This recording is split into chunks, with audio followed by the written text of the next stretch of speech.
festive season. Win with KCB Bank Chikapu. Shop at any of your favorite restaurants, markets, shops, or any other merchants across the country and pay using KCB. Apap Ajoli.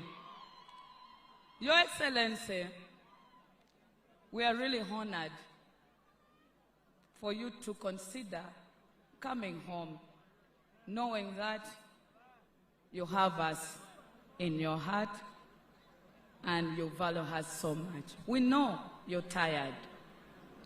Lira district is having 9 sub-counties and 2 town councils, 67 parishes. Last time you got 60.9%. But this time, as the chairperson of the party, in order for us to make NRM get more votes, we have decided to unite. And unity is always our strength.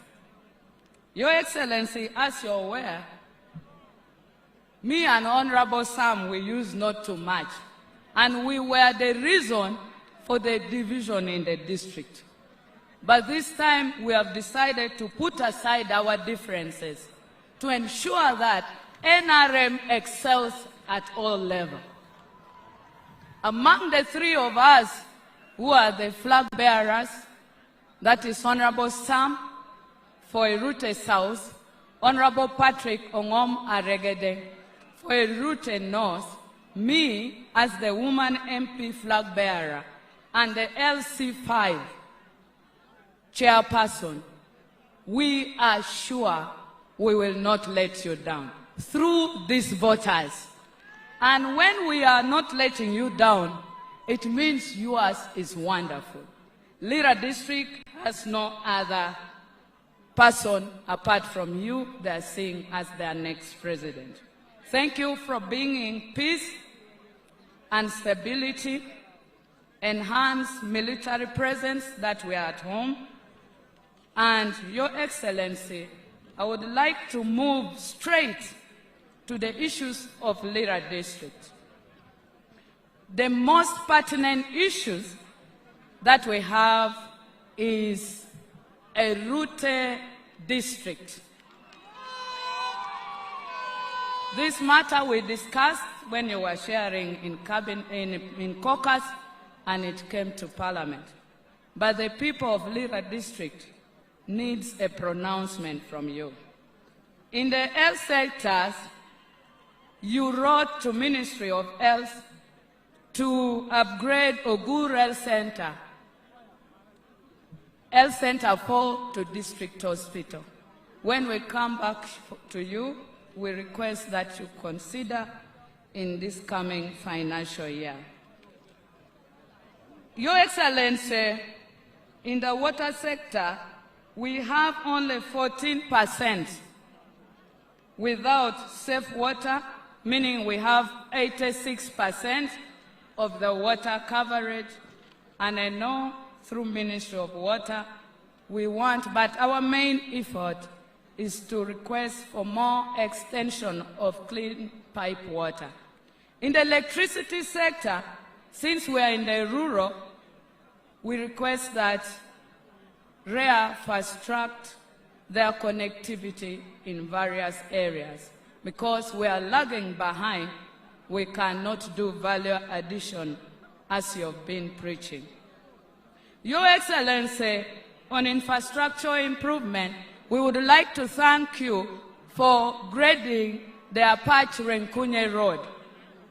Your Excellency, we are beneficiary of this road because it passes through Lira district.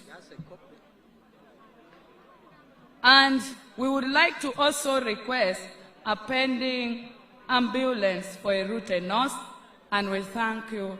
We have the ambulance for Erute South, as it was a government policy for each constituency to have an ambulance. Your Excellency, we would like to request you to consider a fast-tracking construction of the Lira district headquarters. We delayed because the matter was in court, but it's now no more. The matter has been disposed, and we are starting the construction. But as you're aware, our being in the city is inconveniencing the city leadership. So we have the district headquarters in Ogur. Another, as I wind up, Your Excellency, Lira district is vibrant in a wealth creation program. We have the circles, as you promised, for the veterans in Balonyo and for the NRM structures. But we have moved ahead. Right now, each sub-county NRM structures has a wealth creation activity by having one threshing machine for rice and also for maize. Traffic jam holds everyone, but Gigi never holds me. I shop anywhere. Why stress offline? Buy, sell, use. Gigi. Retiring early doesn't mean putting the brakes on health insurance. Now is your chance to enroll in an affordable, reliable plan to keep you covered. For free help, schedule an appointment today at BeWellNM.com. What's the best that can happen? Government is giving, and for universities, we are not benefiting because we are lacking like a much complex. Is not having a library, a laboratory, a hall, which is making our children not to perform, yet we are in new curriculum.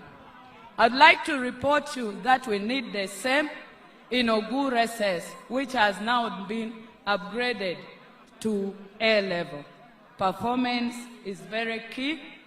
We would like you next time, when you come this way, consider having a meeting with the leadership of Lira district. We have a lot to tell you, Your Excellency. Thank you so much. May God bless you. And I know on the 15th, you will have the highest percentage from Lira district. Thank you. Thank you so much.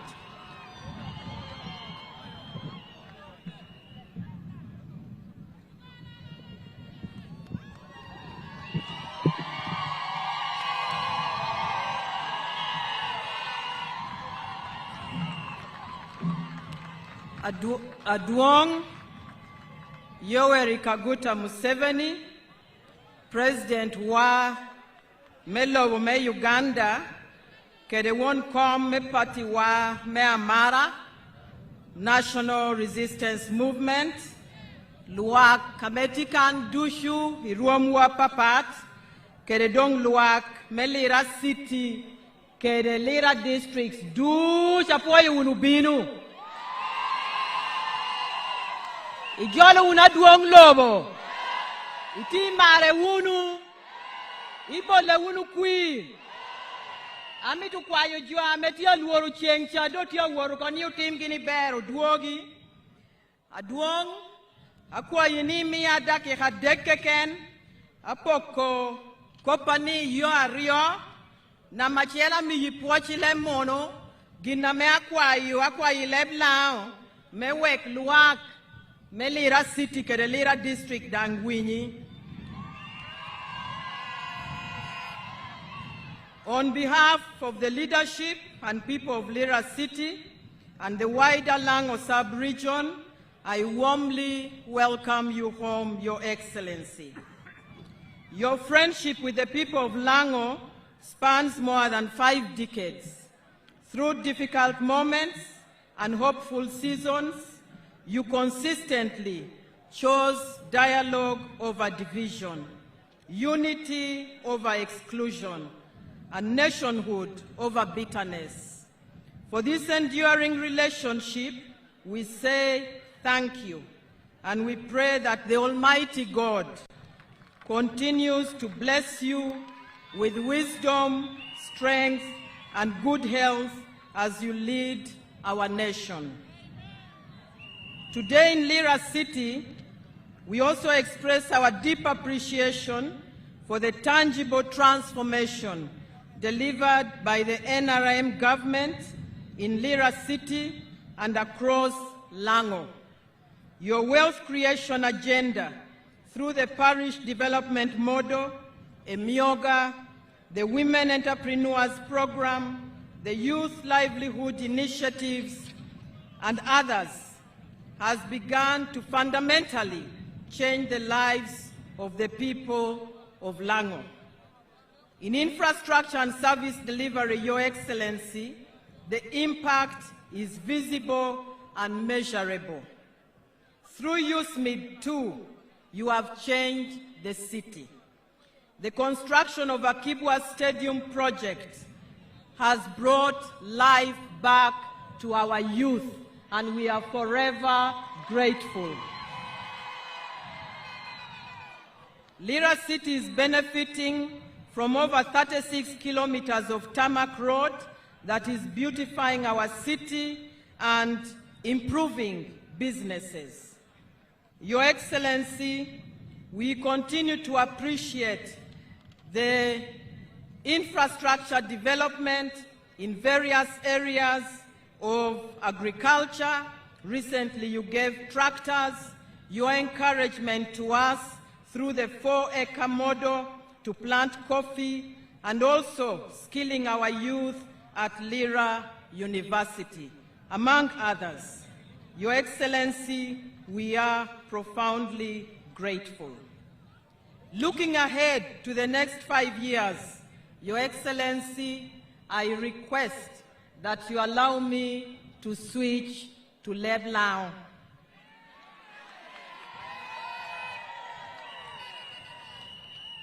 Make payments to supermarkets, restaurants, hospitals, fuel stations, bars, Duka, Saloni, Rolex Guy, and even Yobo the Guy anywhere in Uganda with Airtel Money Pay using the My Airtel app. Go to My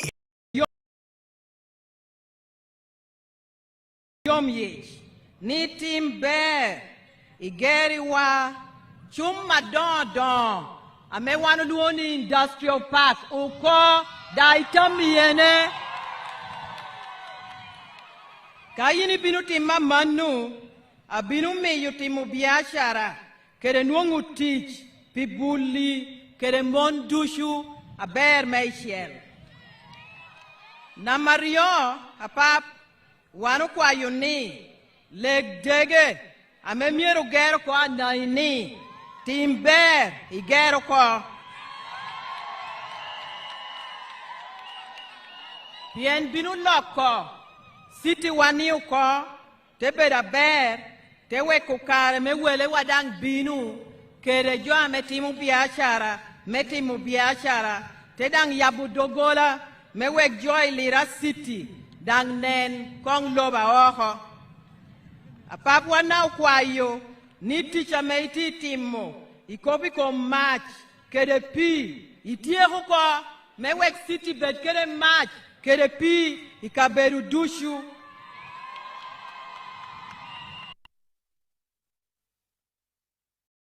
ngotie megero Chamber of Commerce ilao da itie huko kado agiku apabuli ni ametika ni duj tia kurubach Amerika chikere ni kello Pilau province but kita do igero keda kibwa ukoni timber ikel dong bashu ko yonge bolukwi ekada itetieko chikere ni Amerika woni ketuchene marati tiri pi journalists kede media fraternity itesakoge kado agiku akwayi nikainuo kare itimber irwate kerutela wa medini kerutela wa meworkers league kere dong duljo apolla papata me yiningeo na hamon dushu pien Johnny yene tiati muticha tek Michel menenu ni kuch ubedo Lira City wane apap amitu puonyi matek wanu joli kere mara kere yom chuny daumi tu chikini ininu dwe apara beach medwe me achiel kwirwa du chubero me anga kwirwa du chubero me anga ubai polo wan gumi komu.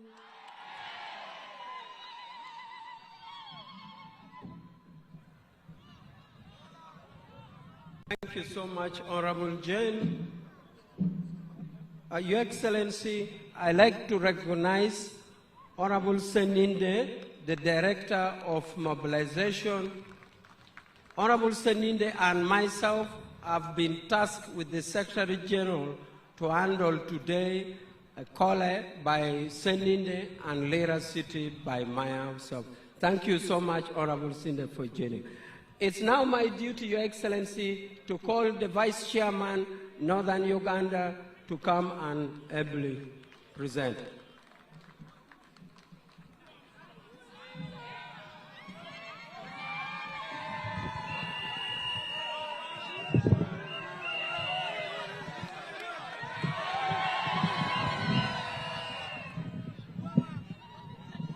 Lira City, oye! Lira District kono, NRM kono, President Museveni don kono, kodon wandu jutin kong bendera malu, ping kong ber yellow kekenun. Yellow, yellow, yellow, yellow, yellow.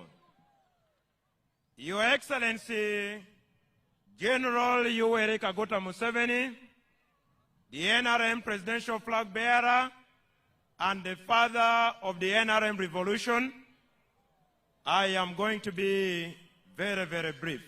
I will balance Lango and English.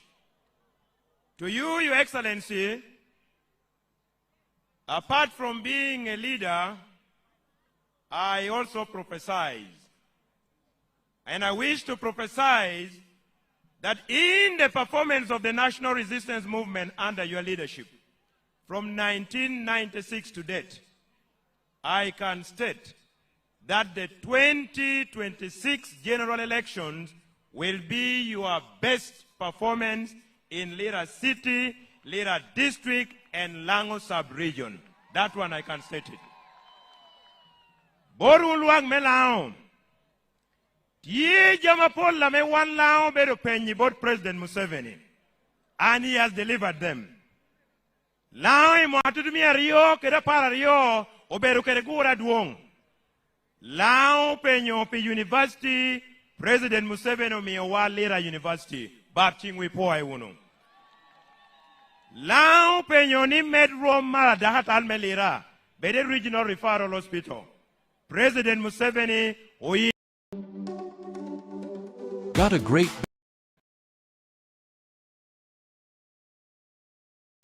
Lao pe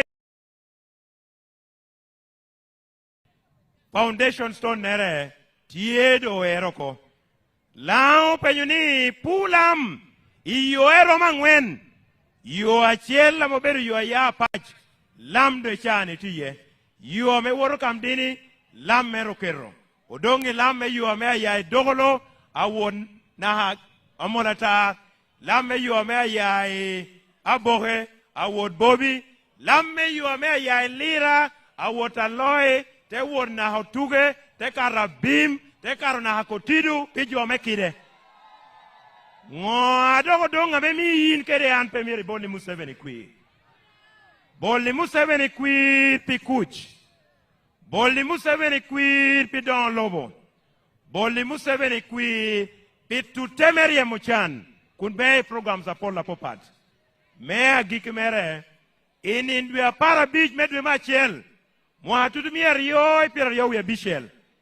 Gwecha beratie yakina team me NRM. Kere team me opposition me Uganda, me yero president me Uganda, me yero members me parliament.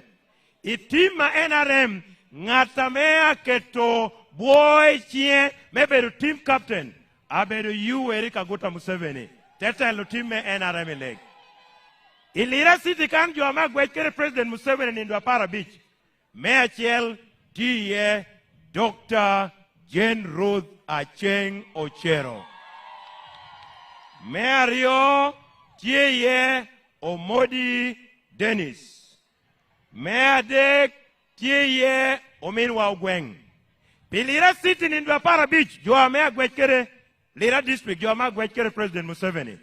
Namachel Abedo Honorable Sam Engola. Namario Tebedo Honorable Linda Agnes Auma. Namadek Tebedo Honorable Aregedeng. Mano Luoni Ngom Patrick. Adilu Meradong Bino Wot Kidman. Sam Engola Tiekere Dilu. Same ngola tia moyo kwenda mea chengu chero tiye. Omi adilu ko bora chengu chero. A chengu chero tia moyo kwenda Dennis Samson obua tiye. Ochwala boro bua. Obua tia moyo kwenda mamori tiye. Omori nuadilu. Omori tia moyo Uma Linda. Uma Linda nuadilu. Uma Linda tia ward. Uma Linda tia ward. Omi odilu ko dok boro mori. Arege deng do hogamo dilu. Arege deng do dilu bo Dennis Samson obua. Odilu tia ward. Same ngola gamo dilu. Uma da hogamo dilu. Arege deng hogamo dilu. Jena chengo chero gamo dilu. A cheng tia moyo Omori Dennis. Omori gamo dilu ko. Omori dok tia moyo Gweng. Ogweng gamo dilu. Ogweng boro dilu bo Dennis Samson obua. Dennis Samson obua mi bora monga nita. Monga nita mi bon Museveni. Museveni do ko chen boro bua. Obua bon Museveni. Museveni tia wot. Goal namachel. President Museveni mato goal men namachel ko. Team NRM 1. Team opposition 0. President Museveni of Team NRM has been declared the winner of the 2026 general election. Your Excellency, I wish to conclude as I invite the second National Vice Chairperson to request you to take some few photo moments with the following. Luang melai win mom. Odilo President Museveni otimungo umatuko. Number 1, Your Excellency, I request Luang melao mando be representatives. Peda ekono buo de kelo ngadi pete kella. Ngara chela chel tiekere teacher and you. Amiru nina machela kwa ni tie awubu amora chel. Amen nino defending NRM. When do you defending NRM? And to you mean wa mora chela me maro winyo duane at radio talk show. Amiru ni tin and bed kere kara me makochal kere president me Uganda. Man Jacob Ochen. Adong Jacob Ochen itie. Jacob Ochen, you will have an opportunity because you are number 1 defender of NRM on radio talk shows. We all defend. Namario Akwa Yoni, President Museveni, Magdokchal, kere dana me obinu tie, kere pigi. Anaga Rick President Museveni, I campaign nera no bero kai pigi chiel. Monu campaign metutumia Rio, kere chiel. Mano luoni omenwa kasha, alwero, enda me obinu tie President Peter Retroping in 2001. Amiru dadokwayo, the Executive Committee of Lango Radio Callers Association. Ne wuna yubere me makuchim kede President Museveni. Wuna biro. Akwa yudang NRM flag bearers at parliamentary level kede LC5 meda makuchim kede President. Adedo kwa yutino wa dek. Ameti loba oho. Man ambassadors are dek. Ambassadors are dek. Kede foreign service officer da achiel. Ambassador Oteo. Amobero nyari. Ambassador Amoro. Kede Ambassador Ame.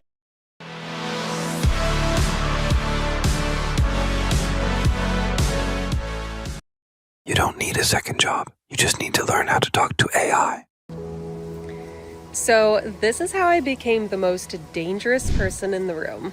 One habit changed everything. I replaced social media with micro-learning. Now, instead of wasting time on social media, I spend 15 minutes a day actually learning how to use AI for writing, planning, brainstorming, the real work. That's it, just one skill a day. This is the 28-day AI challenge built for beginners over 40. Starts tomorrow. Tap the screen to join us and try the one habit that really makes you unstoppable.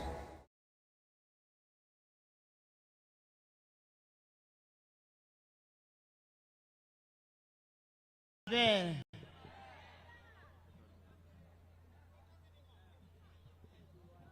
If you love President Museveni, raise your flag. Kaimaro President Museveni ting flag imalo.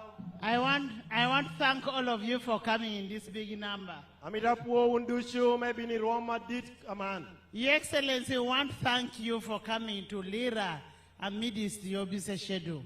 Aduong President minu poya tek bibino Lira kirako bedi tiudi atek. This was a very big date for us because we know the people of Lira love you so much. Mano biro ni napire tek tutual borwa achalo wan pienjo me Lira Maria tek. And we have moved throughout the whole country. Dawando bea ilobo Uganda loro. The people of Uganda are saying they are going to give President 90%. 90%. What about you in Lira? Luak me Uganda du cha koni kino me yo President Museveni kwir percent pirabongwen un luak me Lira kono. You should be counted to be one of the people who have contributed to the win. Wanang miro kwanwa yakina jo amea keto chingi meme yo President lanyo kwir iroma male Uganda. Your Excellency, we want to thank you for fulfilling your pledge of Akibwa Stadium. Aduong President omeni upoya tek pichobo chireni megera Akibwa Stadium. And on top of fulfilling Akibwa Stadium, you are still going to build the road from Lira, Kole, Kona, Ayeri, Bobby to Gulu, because that is an Afcon road.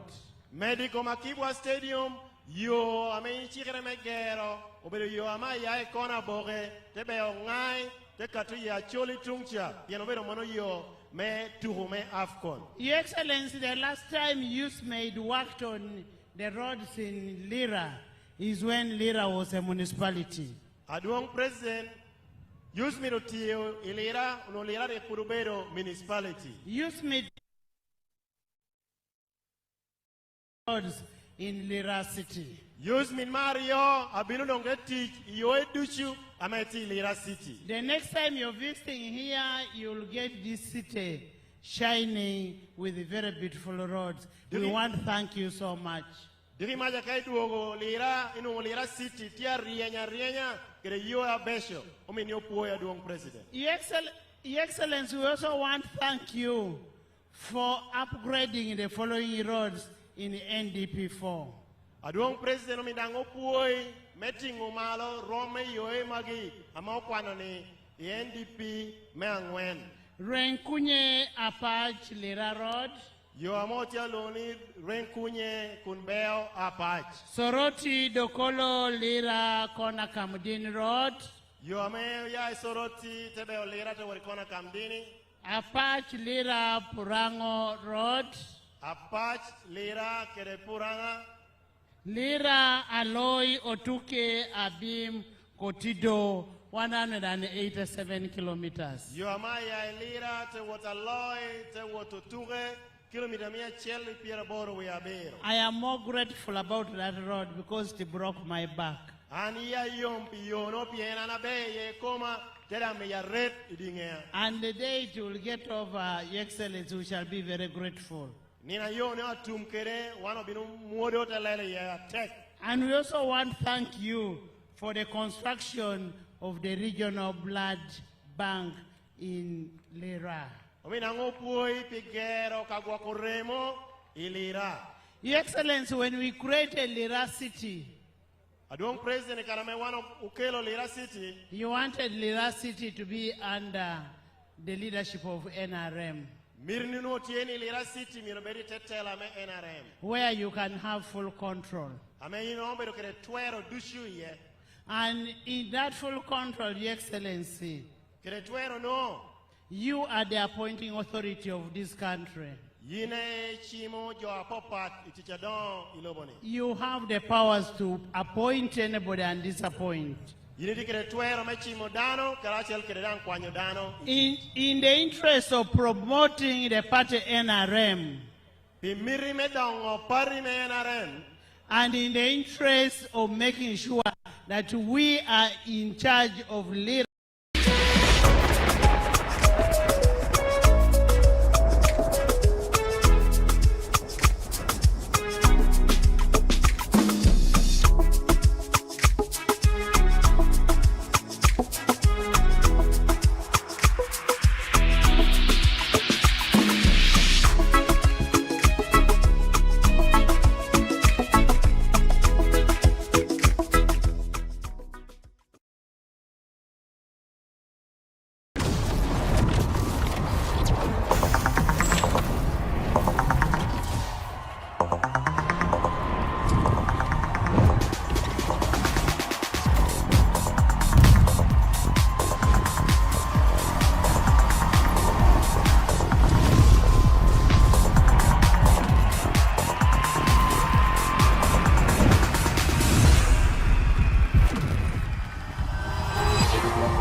But I must do work for you to get a good party.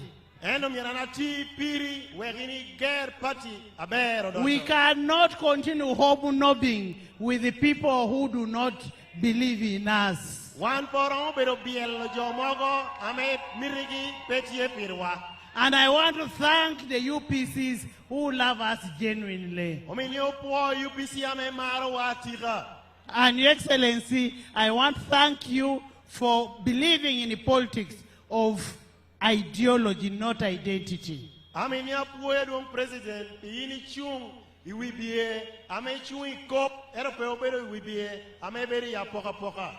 Your Excellency, that patience of yours, maybe enough is enough.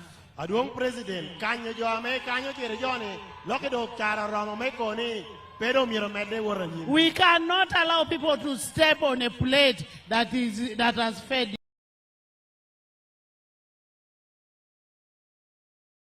us. And you're using the same money that we are giving to bribe our people against our party. Your Excellency,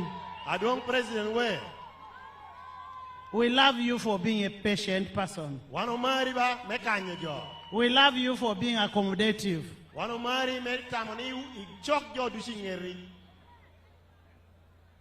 We wish you well. And may the good Lord bless you.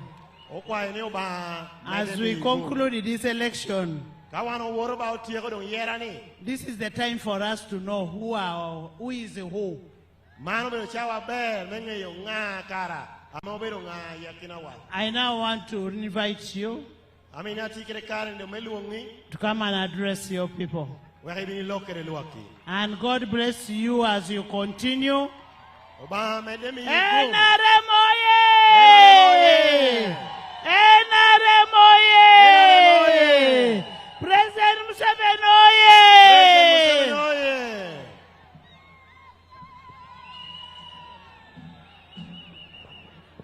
Ting malo bendela, ting malo bendela, ting malo bendela. President Museveni oye! NRM uju! Ladies and gentlemen, let's wave to the president as he comes to address us. Ting malo bendela, ting malo bendela.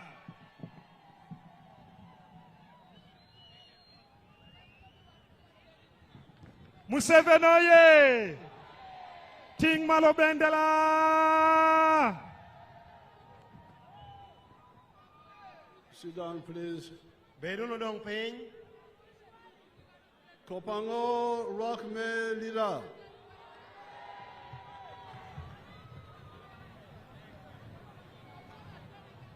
The second vice chairperson of the NRM. Hello, chairman NRM, Nana Mario. The vice chairperson, Northern Uganda. Hello, won't come, NRM, Pitumalame, Uganda. All the other leaders, Hotela dushu ametikan. and the people of Lira. Kereun luak melira. I am here with other leaders from Kampala to present to you the manifesto Anatikan kerotela kene amoya e Kampala memi yu neno a NRM. of the NRM of 2026-2031. Neno a NRM piluak me Uganda pi mwaka.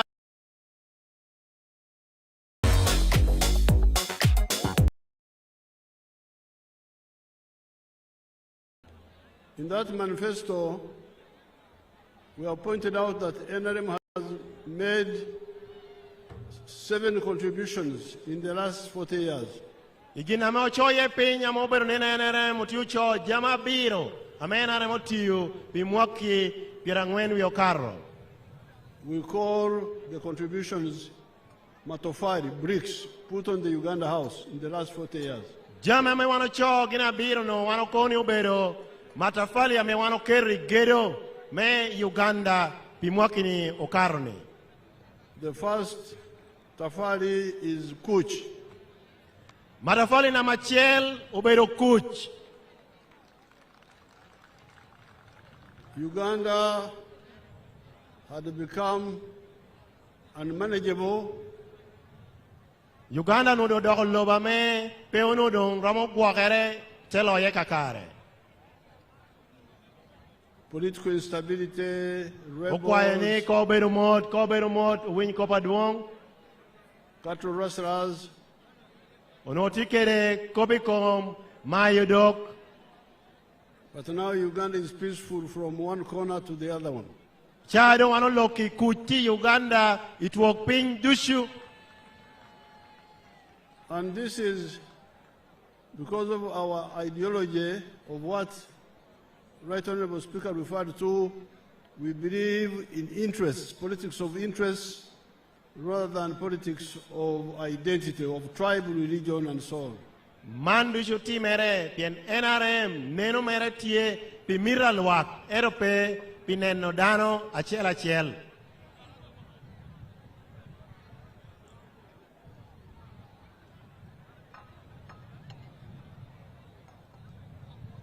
Because of not accepting sectarianism, Pien wan po ye apoka poka.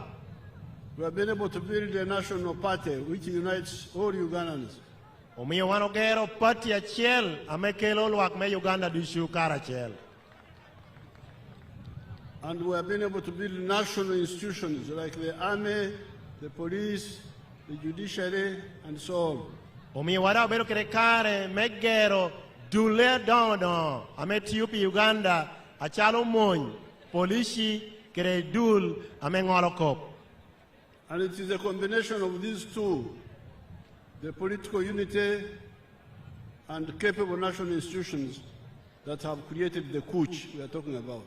Jami ame obino karachiel gina rio ame wano chuye ame okelo karachiel jama ame kwako kobi kom kuch ena momiyo chani wano ti ulok meko ni aloha me kuch ti Uganda.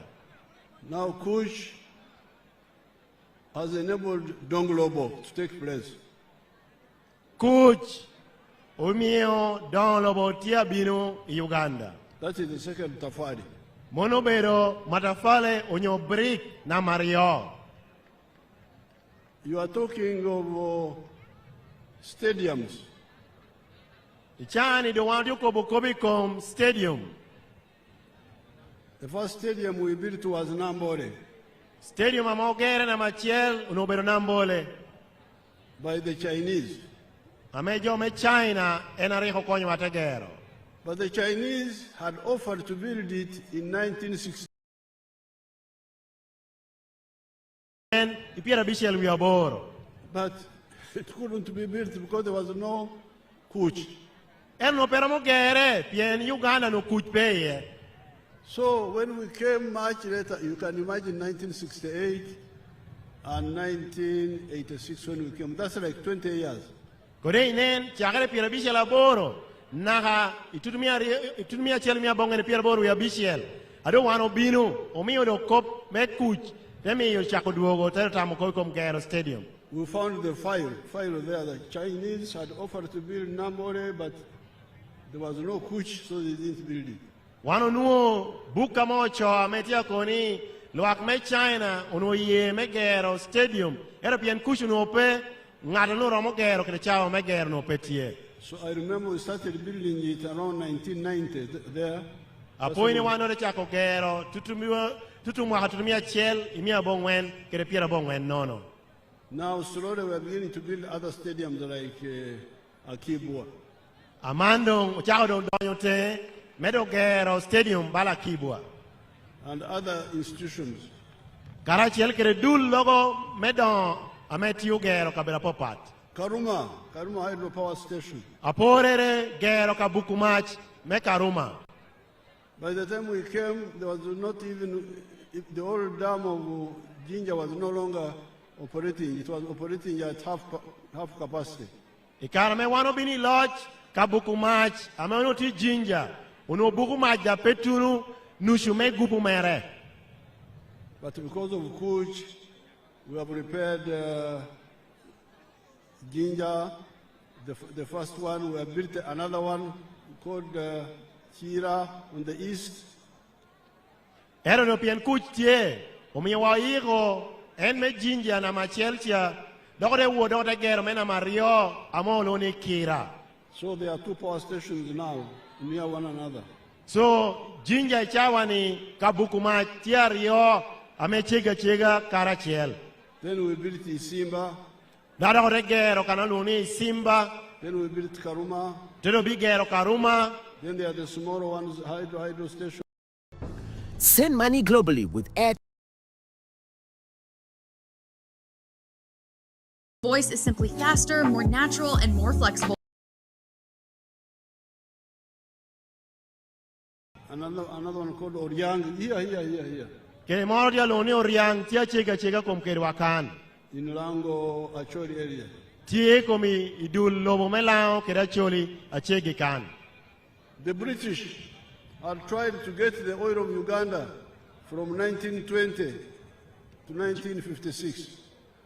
Jo Americ law wa amolo ni British. Obino tema me kunyo mo me Uganda chakare mo katumia chel mia bongwe ni piera yonono tunukere mo katumia chel mia bongwe ni piera ngwen wiye.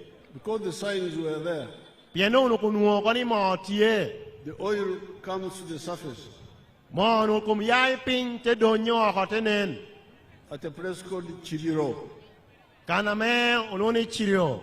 Chibiro in the Bantu dialect means boiling, something boiling. If water is boiling, it is kubira.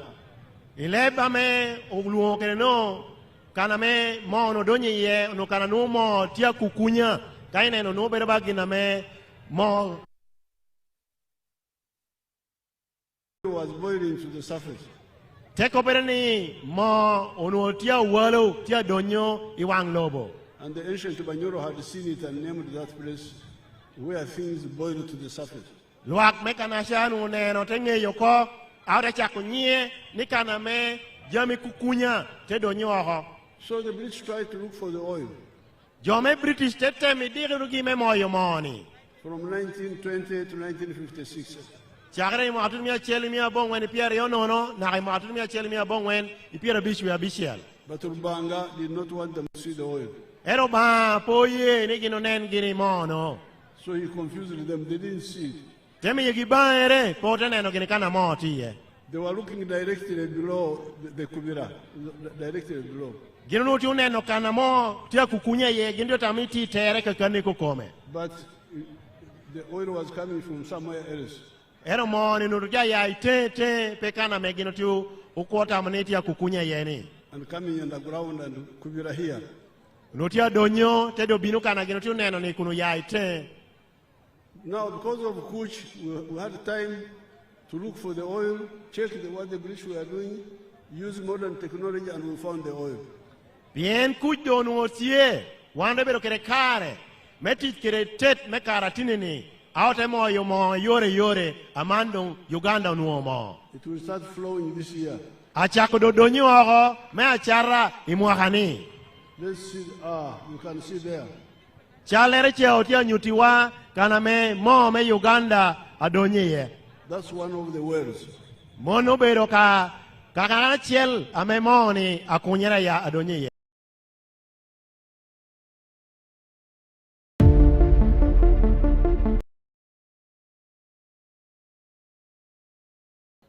Kuch means Donglobo. Pimano, wana minu mogboru ni kuch, kelo, Donglobo. Now when you hear people want to disturb peace, they are against Donglobo. Kade neno ngato kikentia binama mitobalo kuch, dano no bera nyego me Donglobo. And we shall not allow them. Da wan po yegi. I really want to kindly advise everybody, nobody should attempt to disturb the kuch of Uganda. Ami nia lok, ami tam bod yo dushu, ni ngatro pe tem, me balo kuch, me Uganda. Don't try. Peda item, peda lega pe tem. Thou shalt not lead us in temptation, but deliver us from evil. Pe ke lewa ya bira ametero wa iti mobile. That's what our Lord's Prayer says. Kita melega ruwa kobo kere. So those who are playing around, we will not allow them to disturb the peace of Uganda. Donc pijo ametia turu wano kwa Yuda ko ni pe oye yu me balo kuch me Uganda. But to do it well, without friction, we need your support. Piwani timu mono tebera be ome to chwak ame yai boru. You remember when the Amuka came up, you did a lot of work to quicken the peace. Ipo yu na ber karuni mi wa chwak iteke luna muga okonyo wa meke lukuch uyoroyot. The Amuka were defending the villages and the villages. Amuga unutia tiyuti megwoko kinpasho kana mejo watia berie kinpasho. And that liberated the army to go and hunt the terrorists. Temi yokare bod monyi kukome me wopo jo ametia lwenyi kom Uganda wopo gite kana no gino tupone ye. So this is the second brick the people of Uganda and NRM have put on the house. Mano bero gedo nyoni gweng na Mario, matefale na Mario, ame NRM okeri kom gedo ama atelong ni Uganda ni. However, from the 1960s, we started having differences with some of the political people. Ento chakere tutu mwakapira bishel wiye apoka tam techa koberatie Uganda kane yakina wibie mogo. And we said, but Donglobo, without Lonyo, will not survive. Wano kenu tukoni ka Donglobo mirobedatie kun Lonyo pe Donglobo no pera mo gwakere naka. Because you cannot have tarmac road, electricity when people are in Chan, in their homes. Wan poron bero kere yo guda besho kere maj ero gujoti kere Chan ipachiki. Because people don't sleep on the road. Yena ngata me buri di guru petie. At night they go back to the home.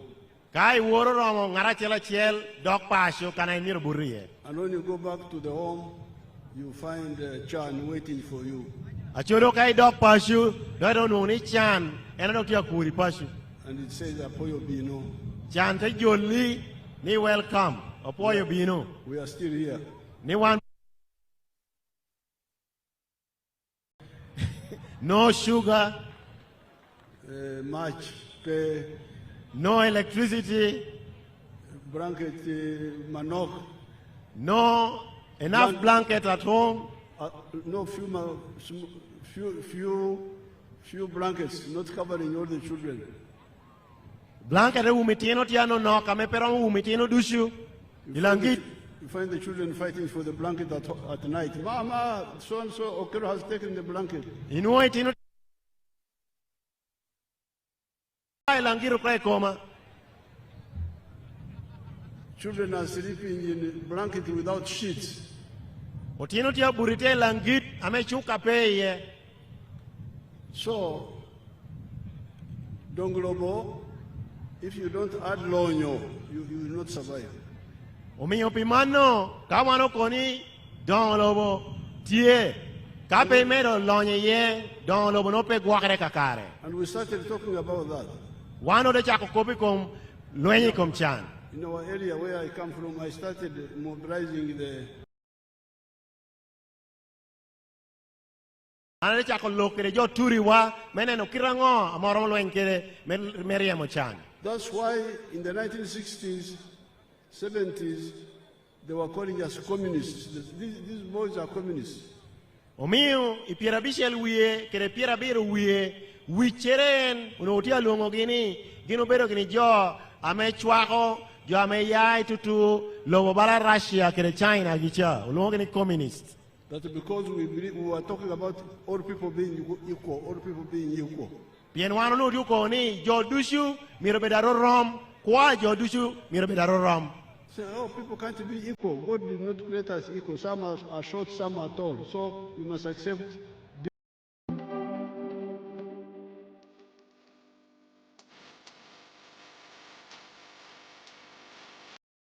No.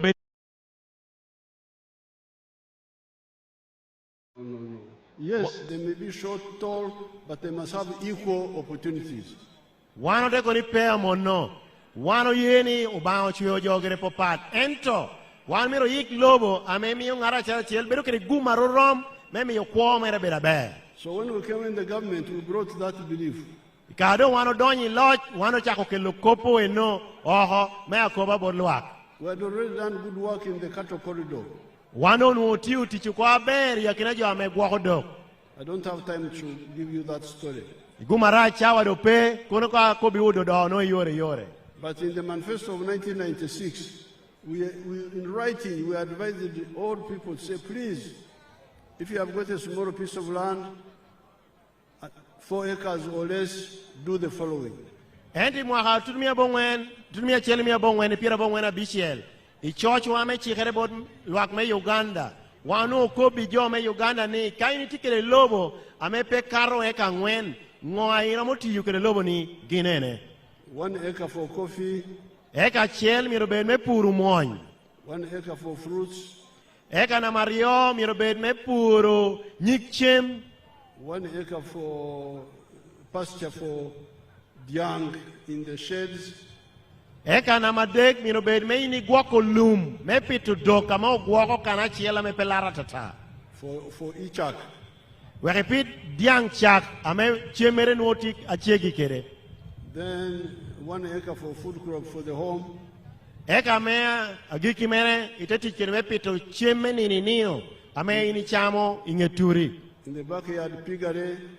Ite ot bori nui kero kana mera piti yepuno. Then poultry for eggs. Irona pitu gwen ame ami itong gwen. And near the wetlands fish farming. Kai nui chiki kere yikulu aite pitu rech. Now, some of the people have listened to our message. Jokene uye winyo kopa wanobero kobigini. And they are doing very well. Danga man kuog yo lohere ututi mabe. Because we said there are 2 problems. Bien wano nuko ni peki tia rio apirgitek. Problem number 1, which is the source of poverty. Problem number 1 is teach, ne each, keken. Pero na machel unubero, pero me teacher wano tiu me achama kekeno chamo kaiwa. That's problem number 1. Mono pero pero na machel me kelo chan. So we are saying you must work for the stomach plus the pocket. Wando tiu koboni ti teacher tek menu gime achama enda doki ye ti you teach ame keli chente chao. But secondly, you must work for teach for the stomach and for the pocket, but with chura. Rio miriti teacher me ti you me achama kerena ma kelo chente chao edang ti kere chura. Because some people will teach, but without for the pocket, but without chura. Jo kenu tia teach ame tia yele menu nguchene chao ero petia teach kere chura. Like for instance, our people in West Nile. Aporere jowa me West Nile. The homes have 2 acres on the average. Duonga pachi kununu potigi tika ekar yoke ken.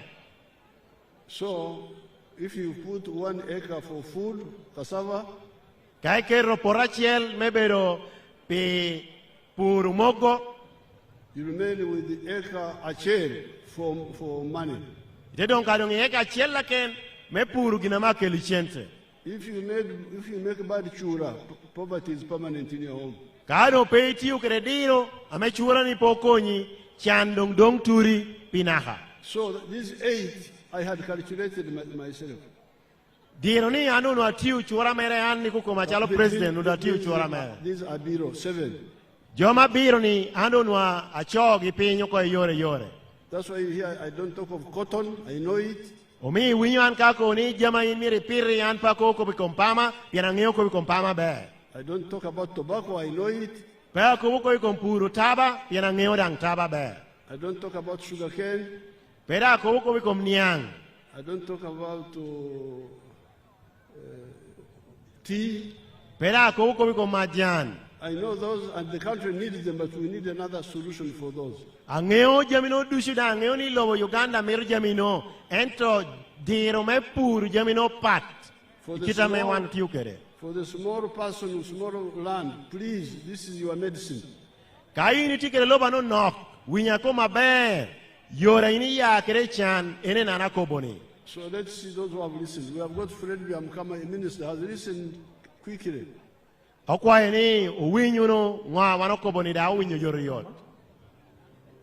I'm a member of parliament of Buganges West constituency, Kakumiro district.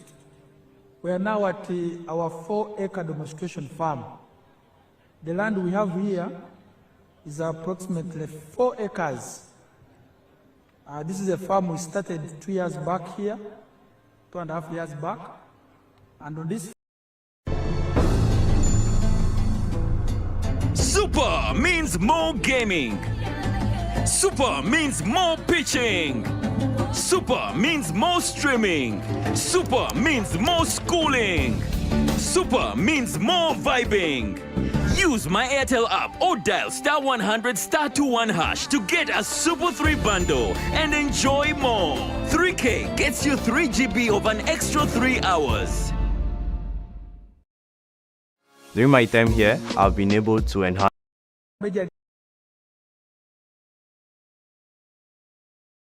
the president tells the public. This is an initiative I learned from the president sometime back when he sent me to learn to Kaumu, to Kisozi.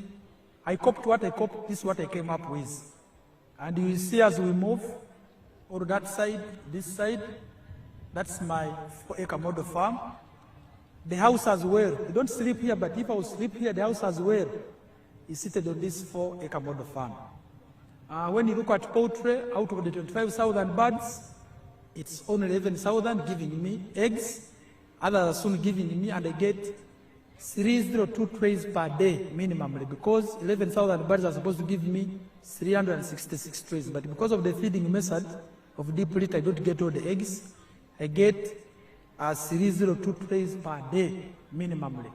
Then I save in a month, you can get a net profit of 55 million, because you get 108 million, but you can't get all that. You have to buy feeds, pay workers, pay electricity. Remain with 55 million net pay. Now, when you get... we don't have time to listen to the whole chura of Biamkama, which is a very good chura. Pienchawa di wako pero uberigum mewinyo chora me biamo kama tiukere melwenyi komchan. But you saw what he did. Ero wanoneno ngwameno timo. Out of the 7, he did coffee 1 acre. Yakina biro no eno kwanyo mwony teketo porachiel. He did fruits. Tepito nyikchem ame kele jami machara. Then he did bananas. Tepita bolo. Then he did some loom for dog. Terang pitu loom pidokere. Some grass for cows. Pidok chak. Then he has pigs, but those ones he gives free. Tidankere punni mere, mono en pecharro, mio menono. To his constituency people. Pijo mere, ame oyere. Then he has poultry. Tebero kere gwen. For eggs. Ame kele tong gwen. This is the chura which we can quote, because the other we don't have time to listen. Mano bero chura ame wani kani dushu oromonia ye yenano kene chawa me wani winyu dong pe. He sells 302 trays per day of eggs. Enokoni e charro tongwen tray mia dekedario nino. And in a month he gets 180 million shillings. Idwe achiel ilobo mere ametika eka ngwen ya ye tongwen amenuo million alone. If you remove the cost, he remains with 55 million shillings profit net. Kao kwanyo jama emiro chucholo balo tich kere wilo chem gwen don kere chenta come million pira beach we a beach. And that is 700 million shillings in a year from just eggs. Kaiti uchora mene pi mwaka chiel aya kai tongwen enuo million mia biro. Profit. Mono bero agoba. Milk not including the Mono ya kai tongwen no po kwano moñ, po kwano abolo, po kwano chak, mono ka tongwen keken. Then here, me, I don't do things which I don't try myself. An pati mujami ame pe ateme koma. Here in Lira, I have my small farm there. Ilao kan ana tikere porna achelti Lira kanene. See what I'm doing there. Ami dangine nungwana tiati mokan. My name is Dr. Maurice Uchen. I am a commissioner by appointment, deployed at State House, and I've been assigned by the President to execute the 4-acre model. And I've put them so far in 10 regional zones in the country. Now, the 4-acre model is an idea conceived by the President to guide our farmers on how to utilize their small acreages of land so that they can earn more money through intensive farming. And here we are talking about enterprises that have good yields and high income for their household. So we have the fish farming, which is one of the enterprises that can be done near the water without interfering with wetland and tampering with water flow. Then we have the zero grazing unit. On the other side, we have the coffee, we have the banana, and also a household needs food crops as 1 acre plus fruits. So this idea. Does affordable, reliable health insurance sound too good to be true? Listen up. Let Be Well do the work for you to find a plan and get you enrolled. For free help, schedule an appointment today at BeWellNM.com. What's the best that can happen?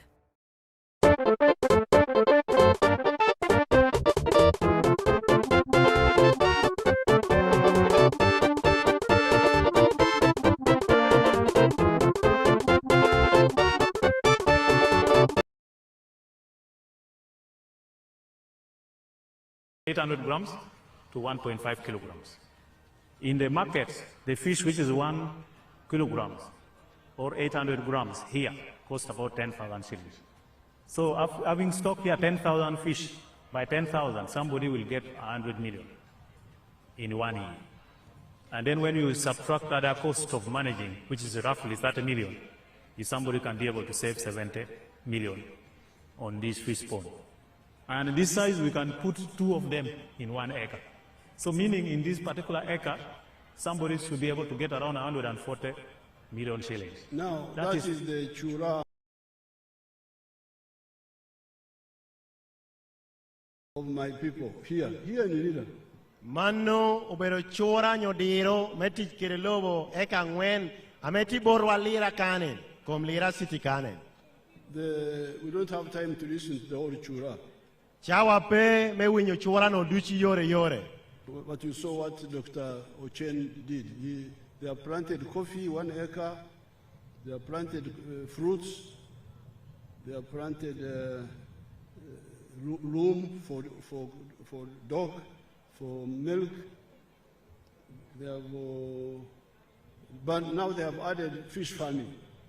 Wanoneno kitame Dr. Cheno ngoi ko kele lobono. Ya kinagi opero nyikchem wano ko boni ober bala chunga bala popologi opero gini lum mepe to dog chak opero gini moñ amanda ko yabo gini kaka piturech and bananas. Keranga bolo. But they have added fish farming. Amano omero piturechi ye. And this is the chura that I want to pull out. Mano belo chura amami ni akel boru. You had, it was 20 meters by 50.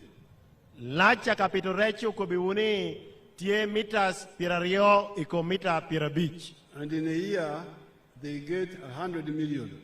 Imwachiel inuo welchente aramo million miachiel ikom rech. When they remove costs, they remain with 70 million.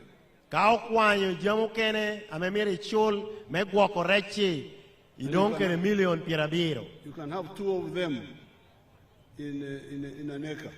Iramo bero kere capital rech gina rio iloboni eka chiel. So in an acre of fish farming here in Lango, ilobo wame lao kan porachiel ame kero me pitorech. You will get 140 million. Inuongo million mia chiel ni pirangwen. Profit. Mono bero magoba. This Lango is very lucky. Lango, Teso, Busoga, Bukedi, very lucky with all these swamps. Lobo wame lao tikere gum. Lao, Teso, Bukedi, kere Busoga, wano tikere yikuli, apol. The swamps, you don't go in the center of the swamp. Wano kwa ni yikulu, pe donyo ni yikuli kukome. You do on the periphery. Igyab kapito rechi inget kulu, pe donyo dire kulu. So that in the center the water comes back. Weri dire kulu chia pi miromede jogere ye. And you will get this money.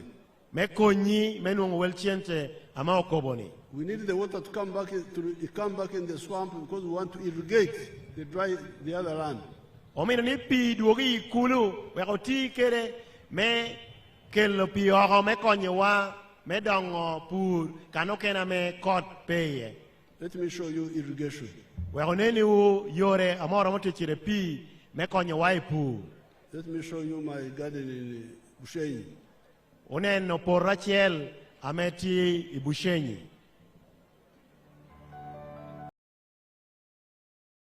Make payments to supermarkets.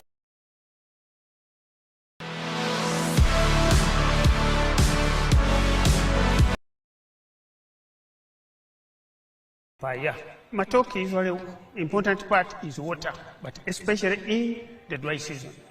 So here we are using irrigation, drip irrigation, as you can really see, using water, especially in the dry season.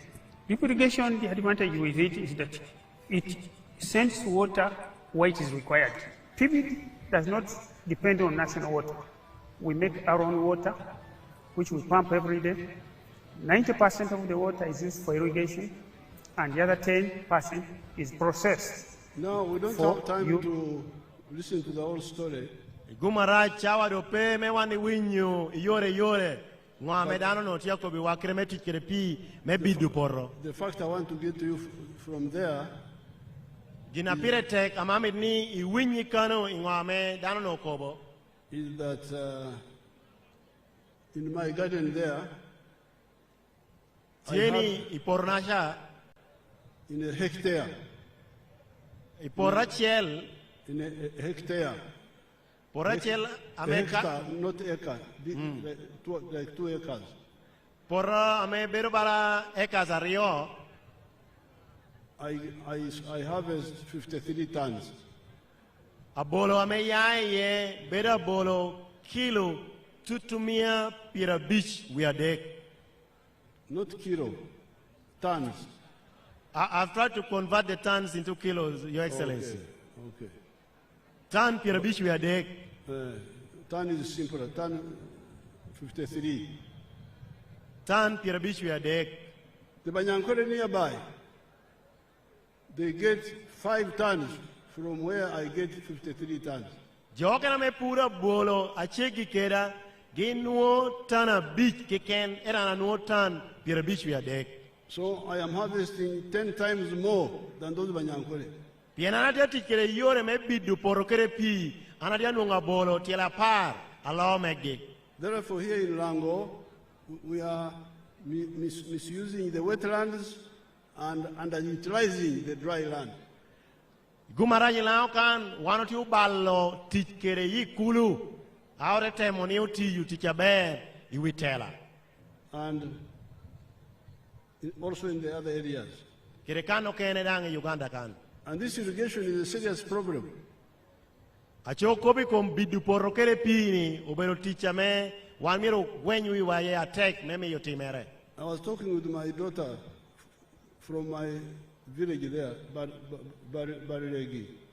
Unadia lokere nyara mora chel ipashona ameti baralegi kucha. The member of parliament, the girl. Anyaka na mobero amember me parliament ameya uturecha. Is she here? Enti kane. I was saying, where are the fruits which we are trying to plant here? Unuadia penye ni nyik chema no wanu temo pitokan karatikwene. And she told me that they are drying up in the dry season. Ende kobani utiutuog inoko yoro. So we must irrigate. Donc pimano megengo gituo wan miro bid potini. So therefore, fish farming needs a bit of money. The government will, after the elections, we are going to come and we develop fish ponds along these swamps. Bien, pour mero chenta duong, yonge yerani, gamenta duogo, techako konyo wa me konyo dam me pitorek. I can show you where we have already done some work, Limoto. Show them Limoto. Amiru nyiti ukana do gamento tiyu ginoro kae imoroto. Limoto. Moto. Limoto. Limoto, sorry.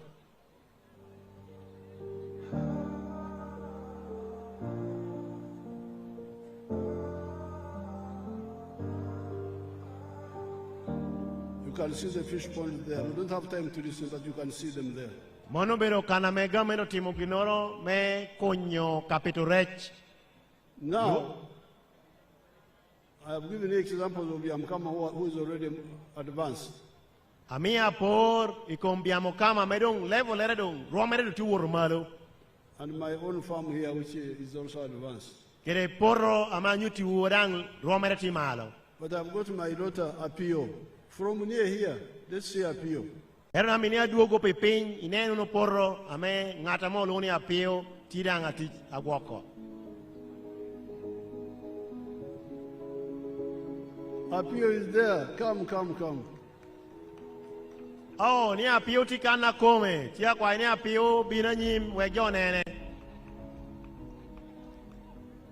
Ani Apio bike. Aburi wana kupidi nana alingiri. Alingiri sel. Ti banya ward. Ti my town council. Ti Lira district. Her name is Apio Piki, a resident of Aling Risel, Banya Ward, Town Council in Lira district. Agamu tiene me PDM, she got the money for PDM in 2023. La habong wen tutumia pira beru, eno kene te don yentang. 970,000 and then 30,000 remaining in the bank. Ata bino kuru kara chel ke nyuagi. She planted maize. Awilo nyuagi saket sapara bit. She bought maize 15 sackets. Well met tutumia pira dek yario. 30,000 each sacket. Ata kela te kuru por mergena dek udushu kuru eka sadek. She used it, actually she planted it in 3 acres of land. Puru tutumia pira bit manula hachele nushu. Preparing the garden costed 150 for the 3 acres. Ado tutumia. Then spraying cost her 40,000. Tetunu do koi kwanyo kelo pashu. Time for harvest came. She used the family members and the neighbors. Then she bought lunch, food for the people for the family which cost her 20,000.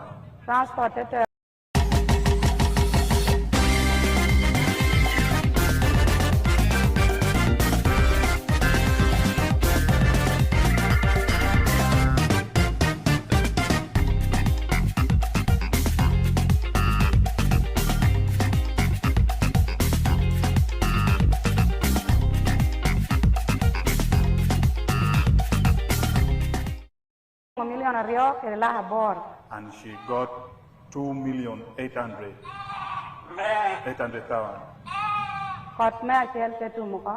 That was the first season. That is our first plantation. Out of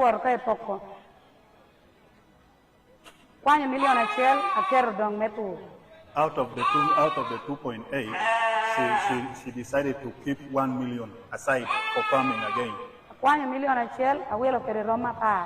She used 1 million for buying ships, 10 of them. Then she used 800,000 for school fees.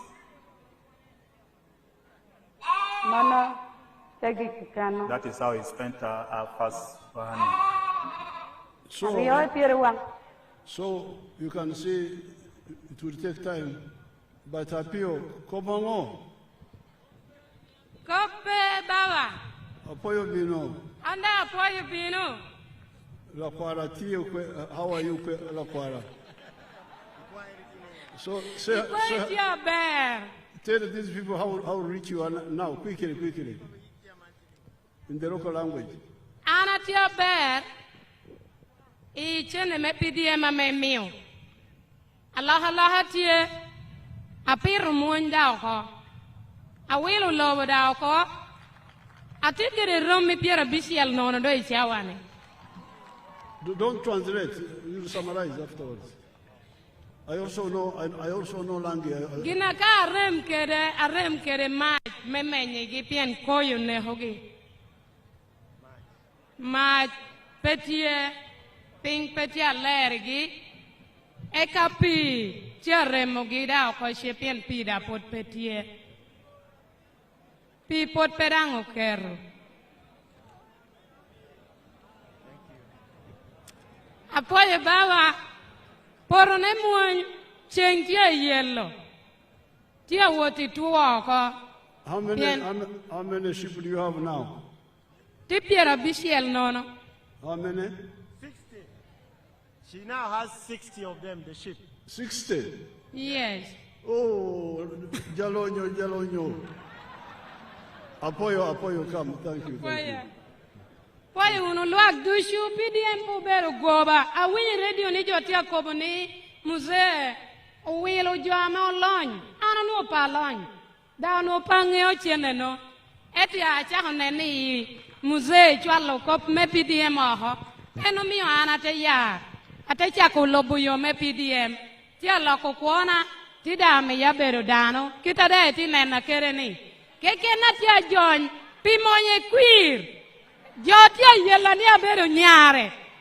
Eto jotia bino. Eto giubu pot petia duong Baba. Your Excellency, this is very important. She has raised 3 critical issues.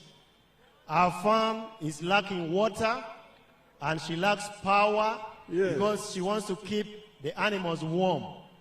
But also she's saying that people were accusing you for selecting only rich people to demonstrate the goodness of PDM. But she's a typical example of a common peasant who got money out of PDM and her life has changed. Right now, she would have been fatter than this.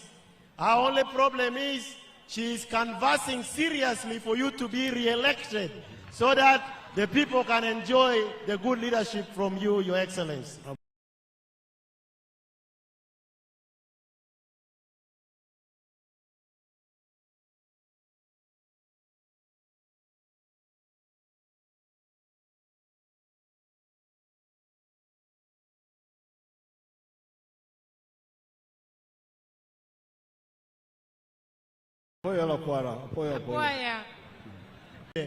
Some people think politics is just playing the game. Me, I'm in politics to do the work of God. And the work of Africa. And the work of the Lakwaras. I don't want our Lakwaras to be slaves. So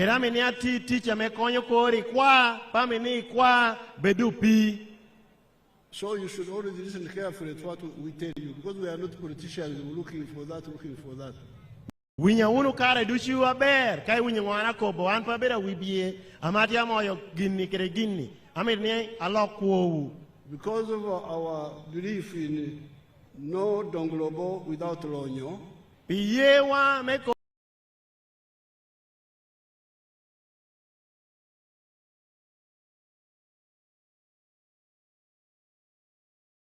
ni kalonyo pe don lo pe gwokere.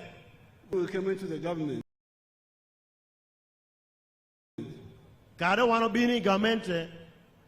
Especially from 1996, when there was a bit of stability. We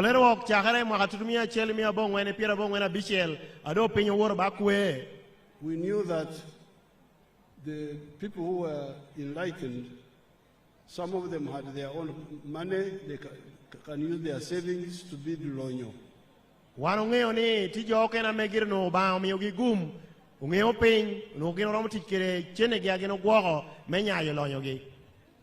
Others can go to the bank and borrow.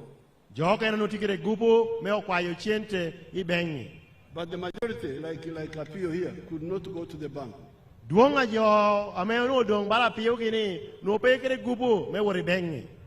And they did not have their own savings. So what do we do? That's why I said give them soft money by the government. And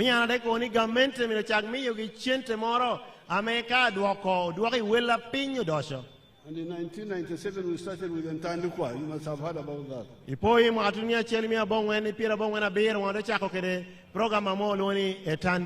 The money was coming up to the sub-county. But people are not bothered. Oh yeah, they are busy talking about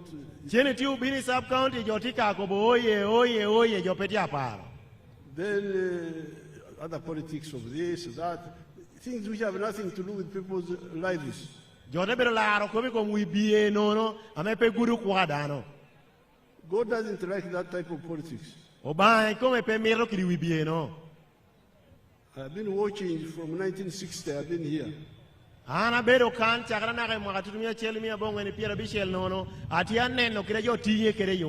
You go in the politics of Goba, God will not like it. I've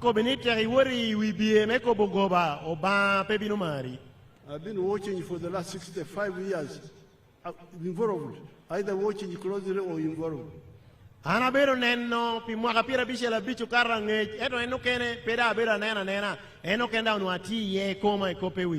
you better be careful. If you don't know what to do, stay in your house. Don't say, I want to lead people. But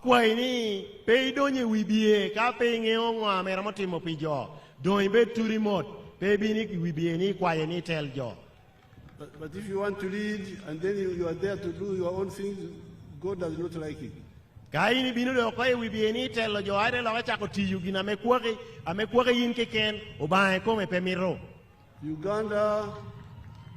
Uganda is a laboratory of that. Uganda oberokana mejo wororoto kiri tamatata amejo tiuja mepo la kokere kwajo. From 1960 I've been watching. Chakere mwakapira bichiel wiye ana bero neno. Ada tie kwene goba tie kwene. Ateni tiekere tika kwene kere goba tika kwene. So be careful, please. Dakwa yoni bedu kere diro. Now, coming to, so we said in Tandikwa. No, Karanasha, wanda koni Tandikwa, chende marano no kajora mutikere. People didn't use it. Era jopere tikere. They were busy with this one, the other. Jotia lara ka kopo kena dang pe konyo la kokwajo. Then we said, okay, NADS. I want to go pay Korokel program among nuts. Giving materials. Me Gijami Chalokori. Some used it, others didn't bother. Jokeno Tiukere, Jokena Popara, Potiukere. Then Operation Wealth Creation. Alo de lock when I'm all only Operation Wealth Creation. Then in Kampala area, I started hearing people saying, Degabira Boka, meaning those who are involved only give to themselves or their relatives. Yere me Kampala de Chako Winyoni, Chena Mo Chualone, Jokonia, Jono Poka Yakinagi, Nyopoko Mioka Warrigi. Oh, so I said, okay, if they are the Gabiraboka, if they are only giving themselves, now let's change and we'll give the money to the beneficiaries themselves in their organization. Yongedoniangi, Korotier, one of the Koporope, one of Loko Chente Domiro Chual, Bodjoame, one of Mitnichenetun, Bodgi, Ikukome. This is the PDM. And no, I don't take why PDM and no. And we said every adult in a parish who wants to be part of wealth creation, join the circle. Every adult above 18 years old, you can join. Kopwatieni ngatuki ken ama mitulwenyi komchan. Adu mwakamero mapara boru wotkere malo, timber, idonyi, isako, ametie, iparish, nye ward. And then when you join, you elect a committee yourself, the general meeting of the parish.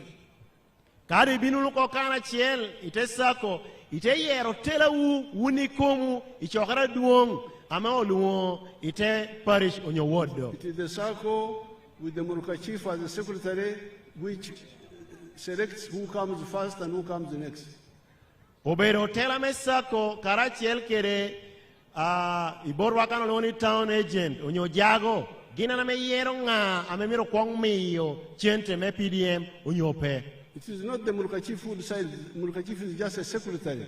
Pero jago ena mea amiyo ngama yero en bero karan kiken menen no ngame jotia kobo ende choyo ping. And he's the one with the guidelines. Kirena me chik umi chie me konyo jo menen no kira PDM yirti kere.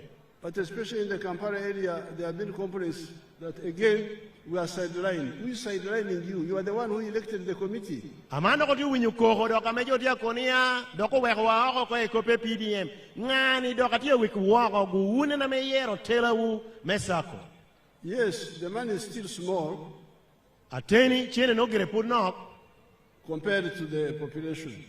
Ka temo poro kere wel jo ame miru num chente. But this was the deliberate. Ero mano beru gina wano timo kun tuni ang da tungeyo. We wanted to see how it works. I wanted to see how it works. Unopura miro neno kita gina wano timo ni atikere. So that if there are problems, we fix them. Weka peki moro tie obedi kare me yiko. But now 3.8 million homesteads have got. Icharo wano kobuni wipachi million a dek ilaka boro unuo chente me PDM. That's more than 30% of the Ugandan households. Mono bero percent piradek me luak pachi ameti Uganda. That's not bad. Mono peti arai. And the idea was, if the few get and succeed, like Apio has succeeded, now you hear she succeeded, but she's pointing out problems which we need to solve. The water. So bala man wanu miri wanu tieme nenno ni kangatlo chako bala pio gino. Dugi mete beda be.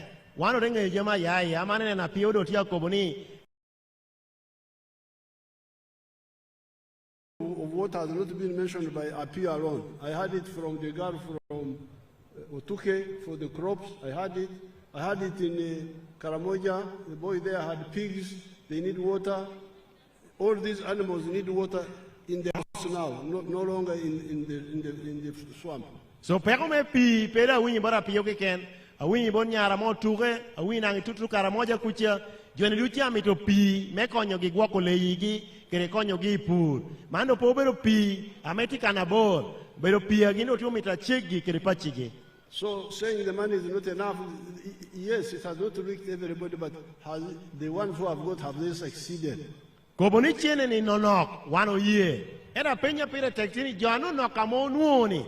Utiu kere chene ni aber ameramo la kokwogi. Jesus died in the valley there in Palestine. Yeshu to I pinyara mo luoni Palestine. I was not there. Anna chalo president anu ape kununu. No member of the Dok clan was there. Unura peti tegere me a Dok ameri kununu. But he spent 3 days in the grave.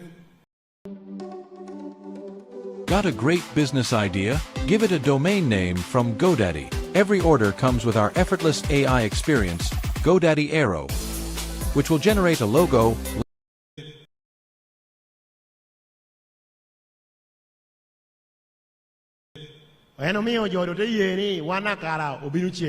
Because of what people saw in Palestine now. Even Yoweri Museveni, son of Kaguta, is now a Christian. So, success will spread. If the few succeed, the others will learn from them.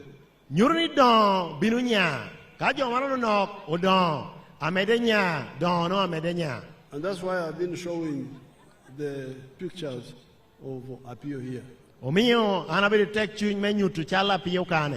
So, let us fix. Some of the people are saying the youth are being sidelined in the circles. Because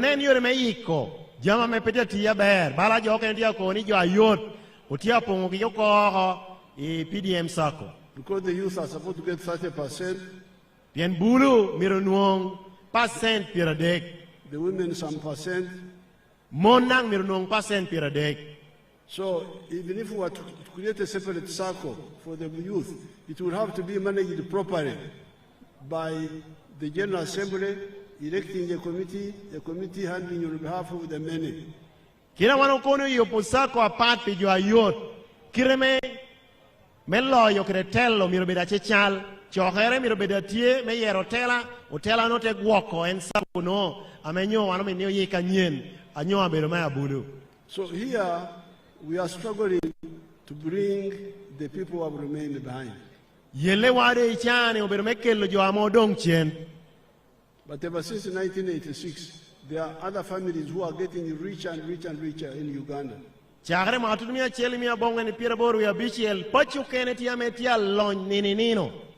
You can see the wealth here. For instance, let's see the big farms. Let's see if they have sugar cane. Do you have sugar cane? Onena por mepachi ameti repoti adon. Umito neno moro achiel ametia pito niang.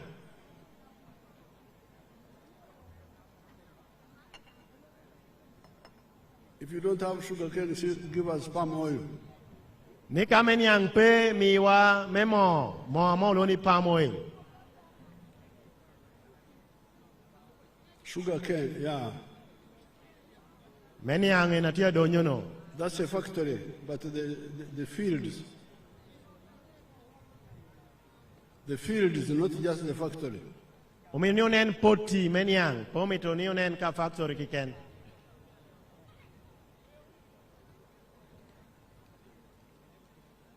Give us what you have, palm oil or whatever.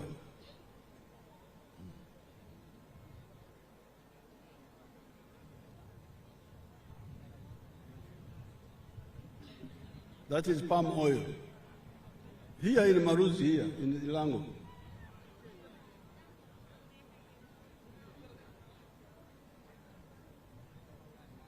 And you talk of Ichan. Is there Ichan there?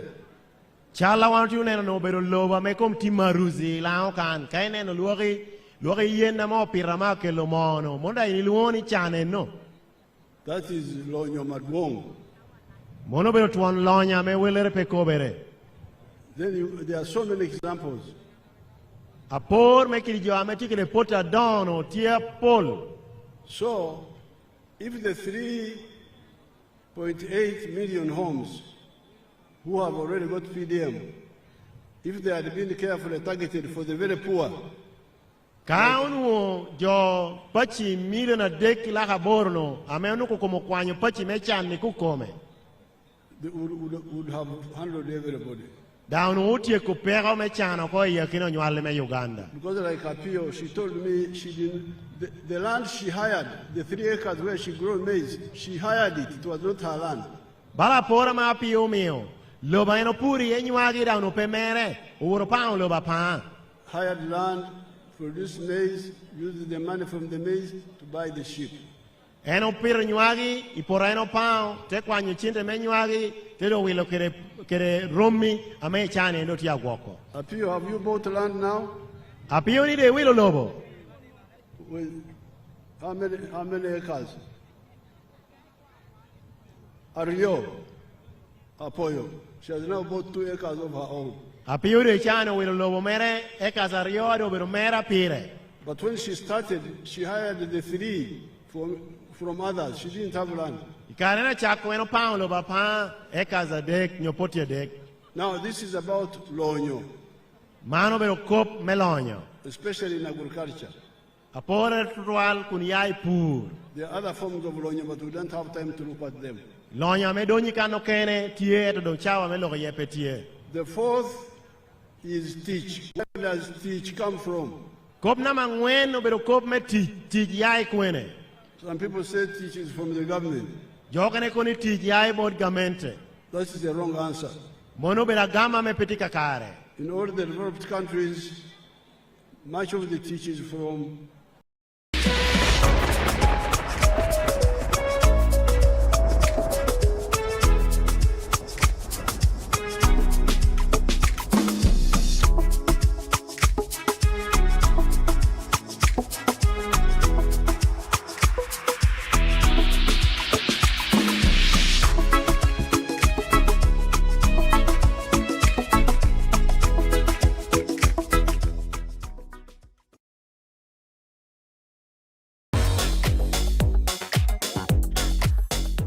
And one thing about dairy, yeah, when you just know what you're doing, right? Trust me, you're good to go, right? Less manipulation, simple and straightforward. Apparently, I think we have like few female traders, like in where I'm coming from in Nigeria, to be specific, right?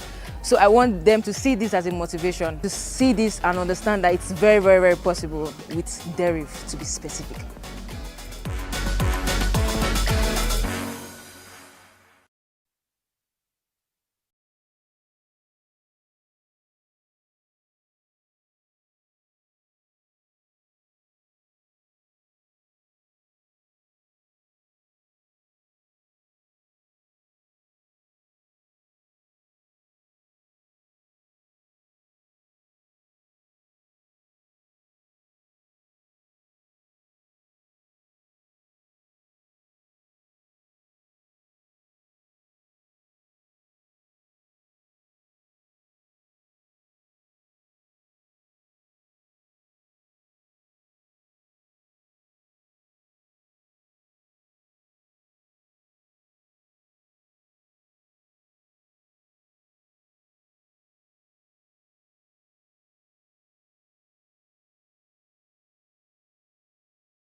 Amano tia chato nino tongwen tray tutumia rio. Getting 20 million shillings a day. Tia nongo million piera rio nino. That is 600 million in a month. Million mia bishel due. 7.2 billion in a year. Billion. abiro, a million, miario, mwaka. But he has also created 300 jobs. Erda me teach, but your mia dek. You can see that's from agriculture. Mono ya I dogola me pu. Let's see the factories. Wodonen chuma adon.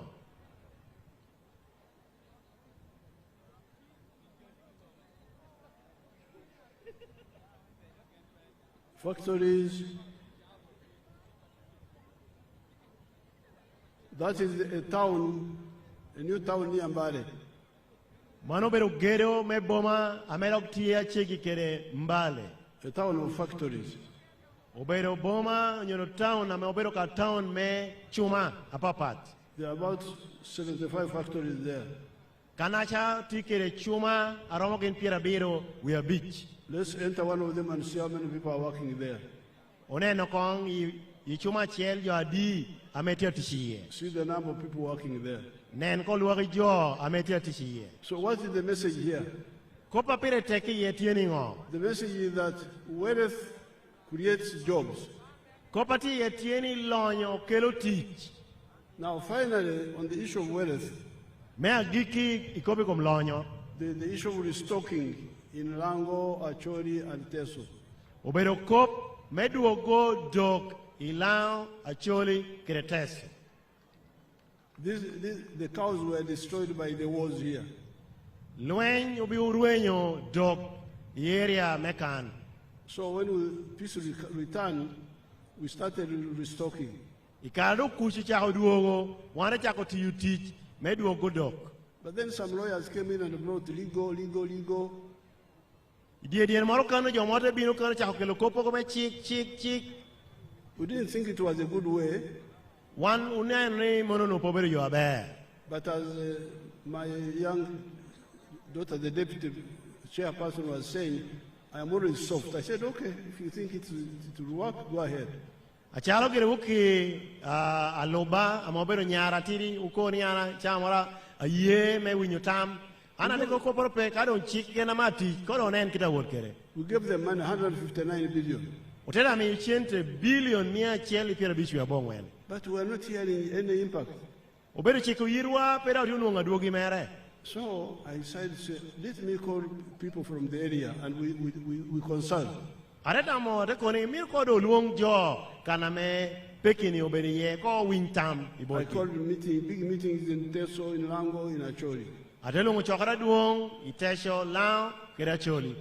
And they all said, most of them said, no, that's not a good way. Let's go back. They accepted my idea, which was, why don't we handle all the households? Slowly, cover all of them. Joduche do hitamari kana mi omekoni, memi yugini teacher bear, o mi lonyo duogudok, bay pacha chiel, uchako mumod, out of tuni pachini dushu. In the meeting in Solote, I said maybe 2 cows or 3 or 5. I was stuck like that. Then my people said, no, a beach. Ichokere wa, I want to check it. Kucha ko nyomi do kario nyode. Erdunga jore ko pe a beach. So I said, okay, let's try a beach. It will take time, but let's try it. Ana re yeni ko porpe a beach ko do chaki ka kanno. Ari ento chaki ka kanno. So I said, you go back and discuss it. Akoni dogo ateko vini dogo no chien iwere le uno tami yakina u. We went back and discussed with everybody. Tedu wo chien tele yo tami yakina wa.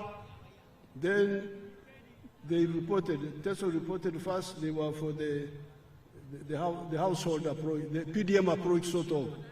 Jome tesho enade kwa ngudugo bora ginte yeni oti kere kitama oti ukere PDM. And Lango reported also.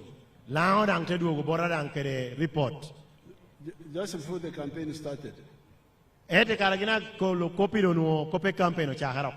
was already on the campaign trail, the authorities came and found me in Western Nile and also reported.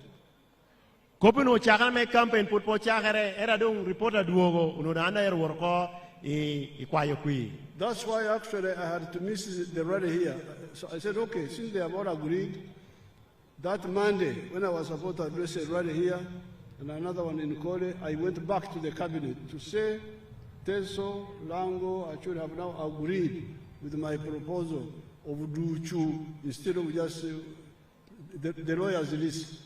Ni gina chelo mio kwayo kwirere me Lira kante lokere pien unite dok chien me okobi chokere me cabinet ni lao kere tesho kere choli oye tamanu ana mio ni pok dok iwi wudi dushu itesho ilao kere choli no gira chakere award momot. So you need to be very careful with law. You can no longer backbite me. I hear. An angeoni pe mi rekop ginore lev luan pania ye piana na winyu dushu. I hear everything. A winyu dushu.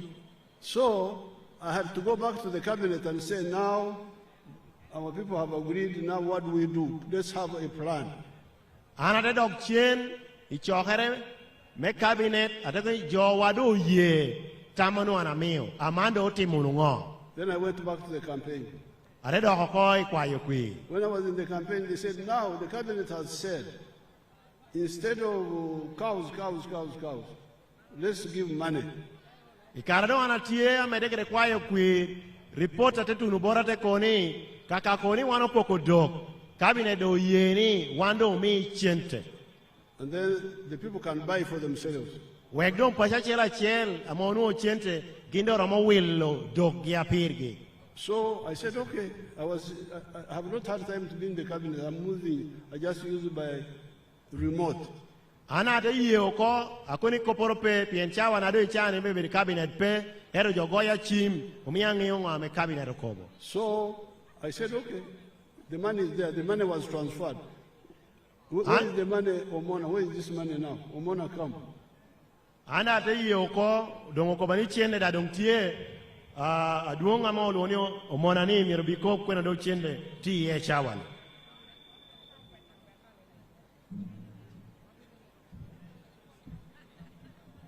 Thank you, Excellency. The money, 80 billion Uganda shillings, is now with the Office of the Prime Minister. Office in Kampala? Yes, sir. On the account for restocking? Yes, sir. Yes. So the money is now there. But now, the issue was now, they were trying to use the other old list, which had a lot of problems. When they brought it, people said, but this is the list which we were questioning. Translate. Duoko mi chenne amedong omio mechol me duoko lonyo medok ichinjo tie amedo tie I Office of Prime Minister ento gino timere ni karme gino chaka kedi joino ko chaka tich ke dok list ning jo ari ka chon amedo tich kede me ko pecholo dokcha. So we said if this is a chon list, a chon list. We need a new list. So te koni we need list manyen.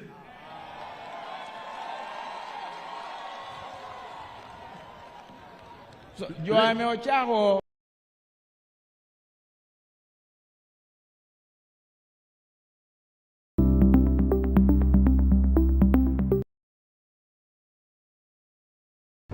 Send money globally with Airtel Money.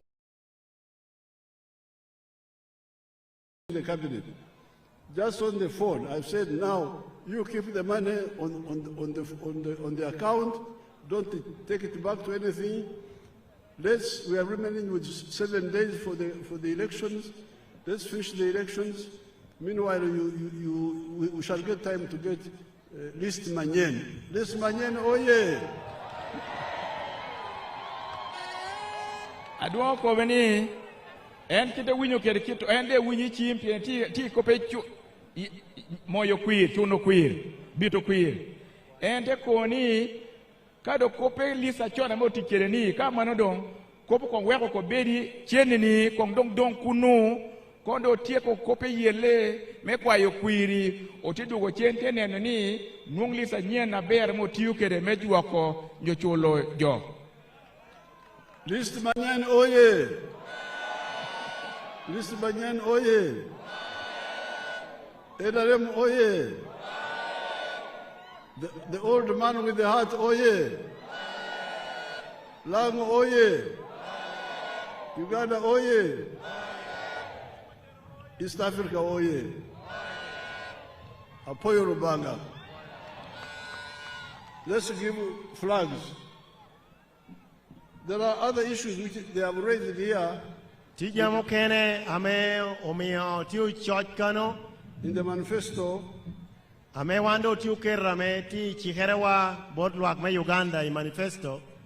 the roads, like the hospital in Ogur. Those are all in the manifesto. We have the manifesto in the memorandum. Memorandum,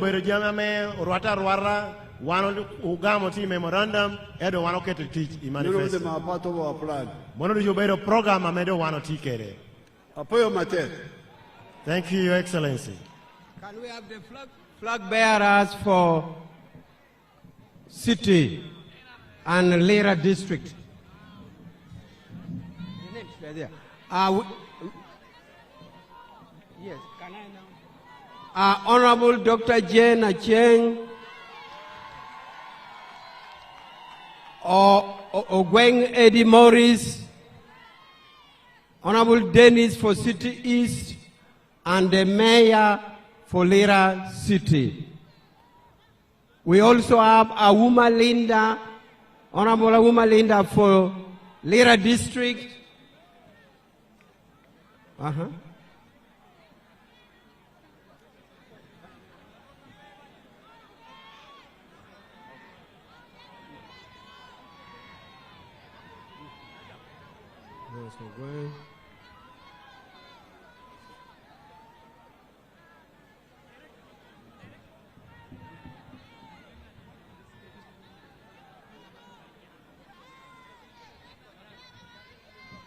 Honorable Jane, Dr. Jane is picking up flag. Honorable Jane, oye!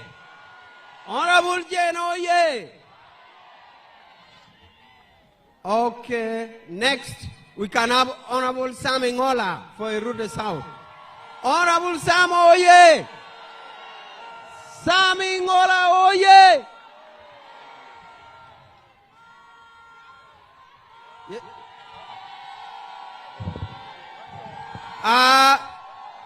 Dr. Jane is moving with a beautiful flag, and Ngola Sam is still getting his flag from His Excellency the President. Next after Honorable Ngola is Honorable Awuma Linda. After Ngola,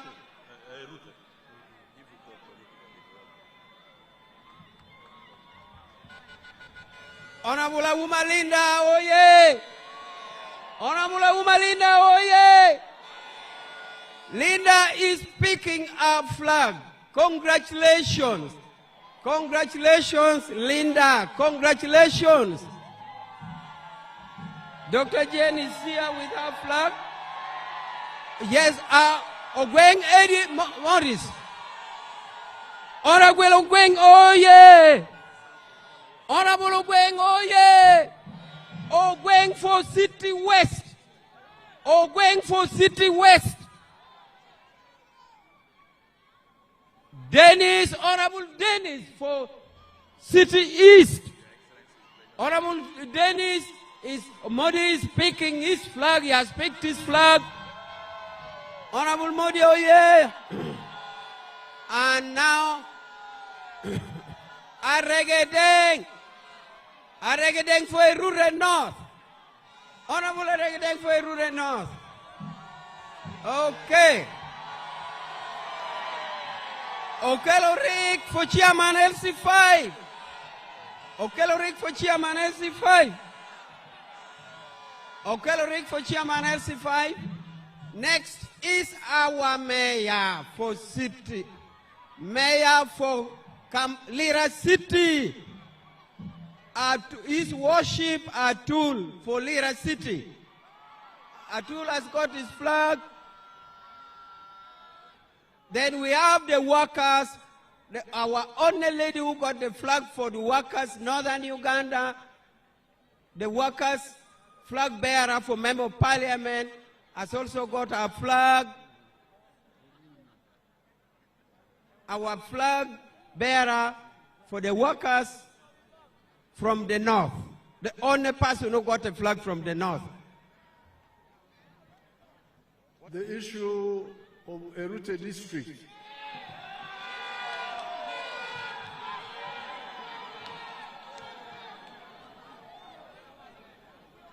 Translate. You translate. Kopicom district may rure. I know you have been suffering. I know you have been suffering. Translate for them. I know they have been suffering. Because the old Lira district, Lira district kachon, when they removed the city, city, one part of the whole district remained north, another one remained southeast. District ko Canada would too malo, men can do too pain too south. So to go from one part of the Lira district to another part, you must go through Lira city. So me what to north, me dog to kucha, me dog pay to city. So people are really stuck. Me your petty winya bear. So we need to separate the two parts. Miero pohariono ko. So that we have got the city, Erute South, Erute North as separate areas. Opo Kerure South, Kerure North, maybe the area rio part. Areas which are near one another. Amedon ginu chok waregicha. A consolidated area. Tebero area menuti not taking carciel. Because now it is cut into two by the city. Piena man city porogeo kwa rio. So I support the idea, although I don't normally support the district, but I support this one. Ni NPD di Rechuaco district eto man en Nechuaco. I normally like Yoma Bear rather than district Manyen without Yoma Bear. Ni di rimaro Yoma Bear eto pe district a bear. Manyen. Mena nyen. But this one is rational because Auma and someone going to have explained that people are really suffering. Ni manen riegoti ye piena uma kopijluak tia denu chan.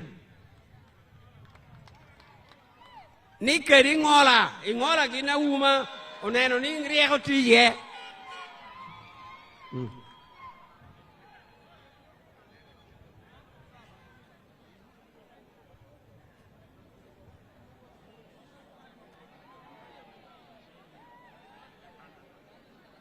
A chal me a chel jo mako beru chala jo gamo flag kere duong lobo.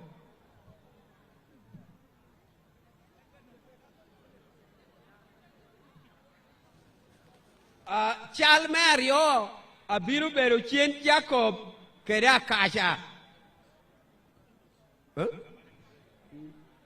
The second photo shoot photo pose will be for Mr. Chen Jacob and Mr. Kasa JB.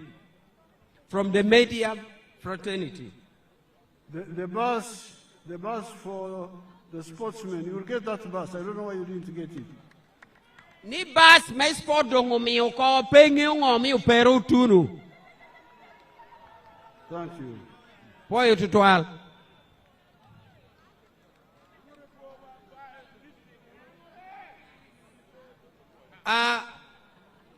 Chal me adek abedo executive members melang NRM radio callers gin miro yigere me wor mako chale nge akasha ginu chen.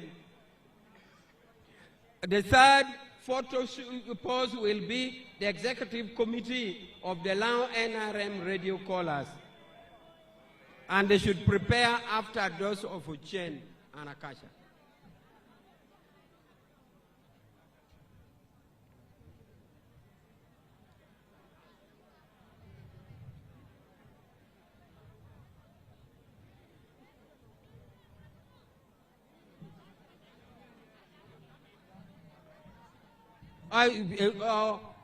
Flag bearers utieko amando uti waruchen ginakasha.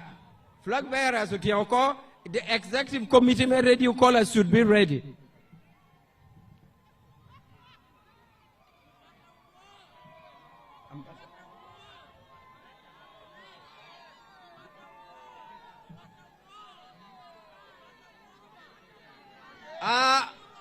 inge John Weno, inge John Abinu, ambassadors.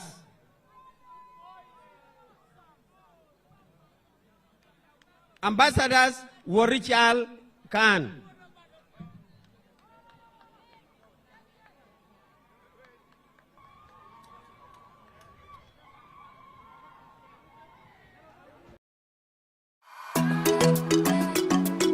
I'm Gabrielle. I go by Gabrielle.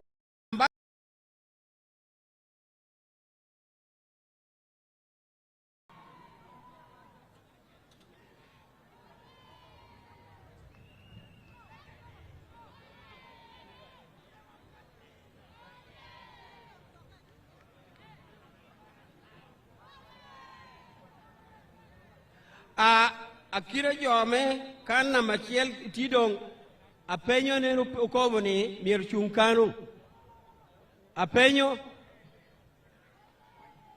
huh? Yes, please get ready there.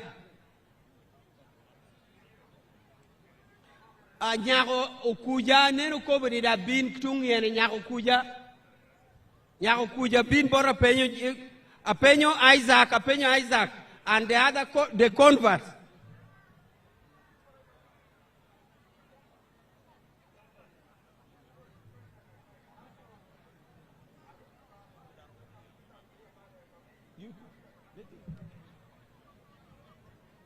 Is Apenyo there? Nyako kuja bin kane. Oh.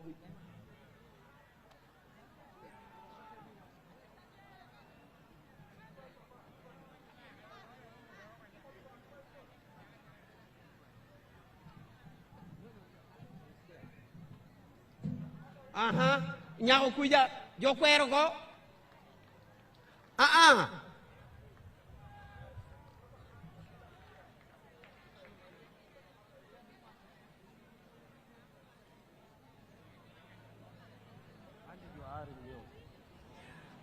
Now Apenyo Jacob is there, is going because he's the one who voluntarily stepped down and joined Dennis for the flag.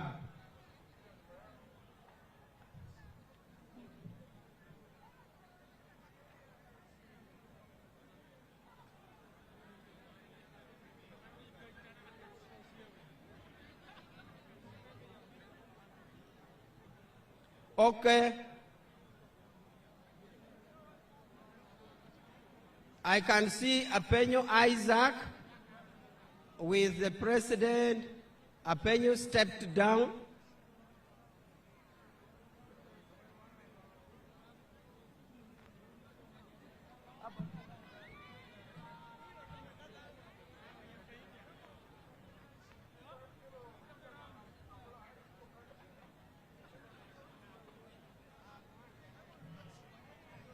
Nyimwakan utike de lori idok ko beda bolo tuoni adon akom gi yot ameo tela melao Lira district ke Lira city o mia duong lobo pe yom chun jono miu dok ameka neno kom dokki dokka yot dokka kom gi yom kom dok ko beda bolo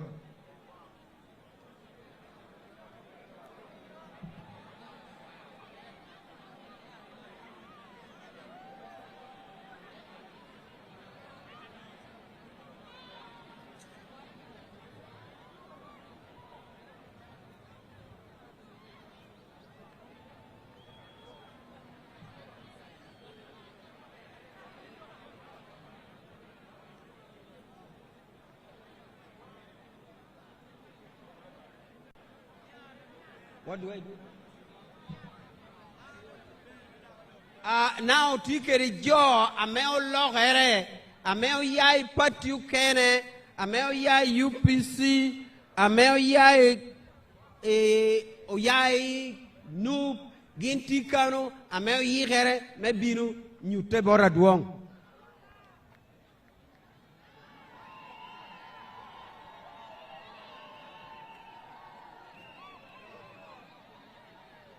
Otio neno converts tie duong tie turubot jo lohere tie ko begini ya gini malu aduong tie kop gi omio gi ya malu tie kop gi freely a mot a chala pap a bon kop poro ni unyo ginoro tie bero ket gi abe tie motu gi mano jo ame lohere jo ame ko be duong i chagere tin gini bero gina duong dange winyo tam. His Excellency is talking to the converts. The converts are happy. They are clapping their hands. I think they are singing. They have declared that today they are going to be with His Excellency. Now His Excellency talked to the daughter of Okuja, the education officer who gave His Excellency a job in his vacation when he left my beloved school, Ntare School.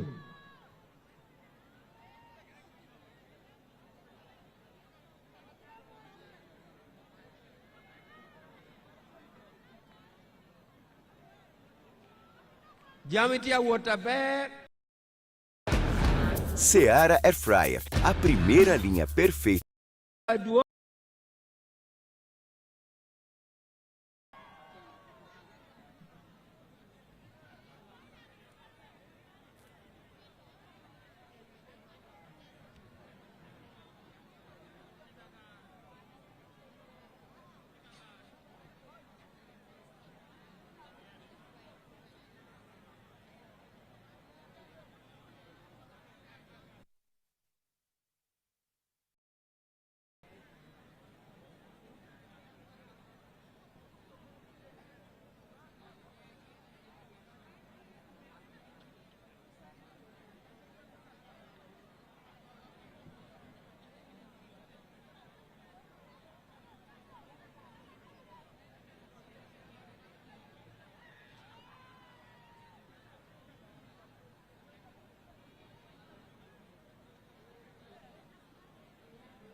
Poi total programma warra be lori nena unu no dokka bolo bolo no uyai boro tela meo uyam.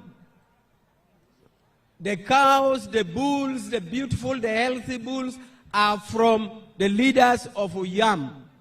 I've known the MP flag bearer Chilu is in the lead. Thank you so much, Honorable Chilu.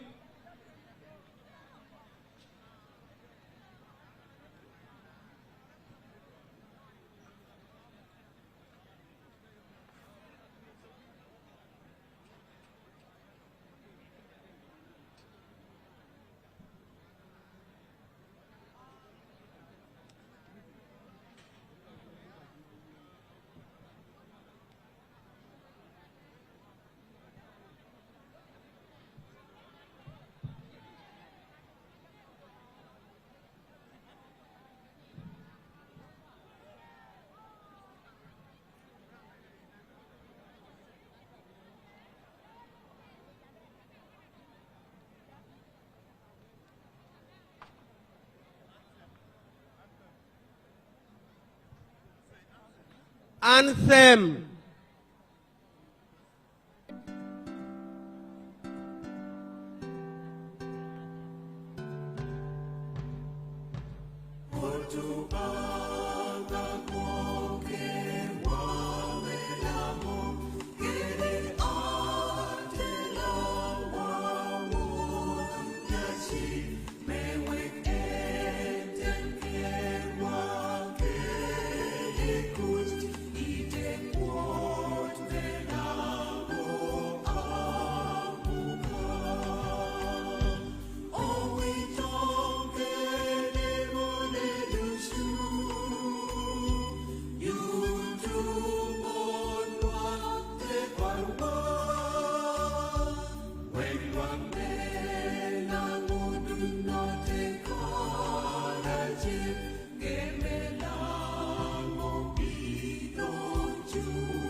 DJ Miwa, where am I chairman? The song called Chairman. Please, DJ.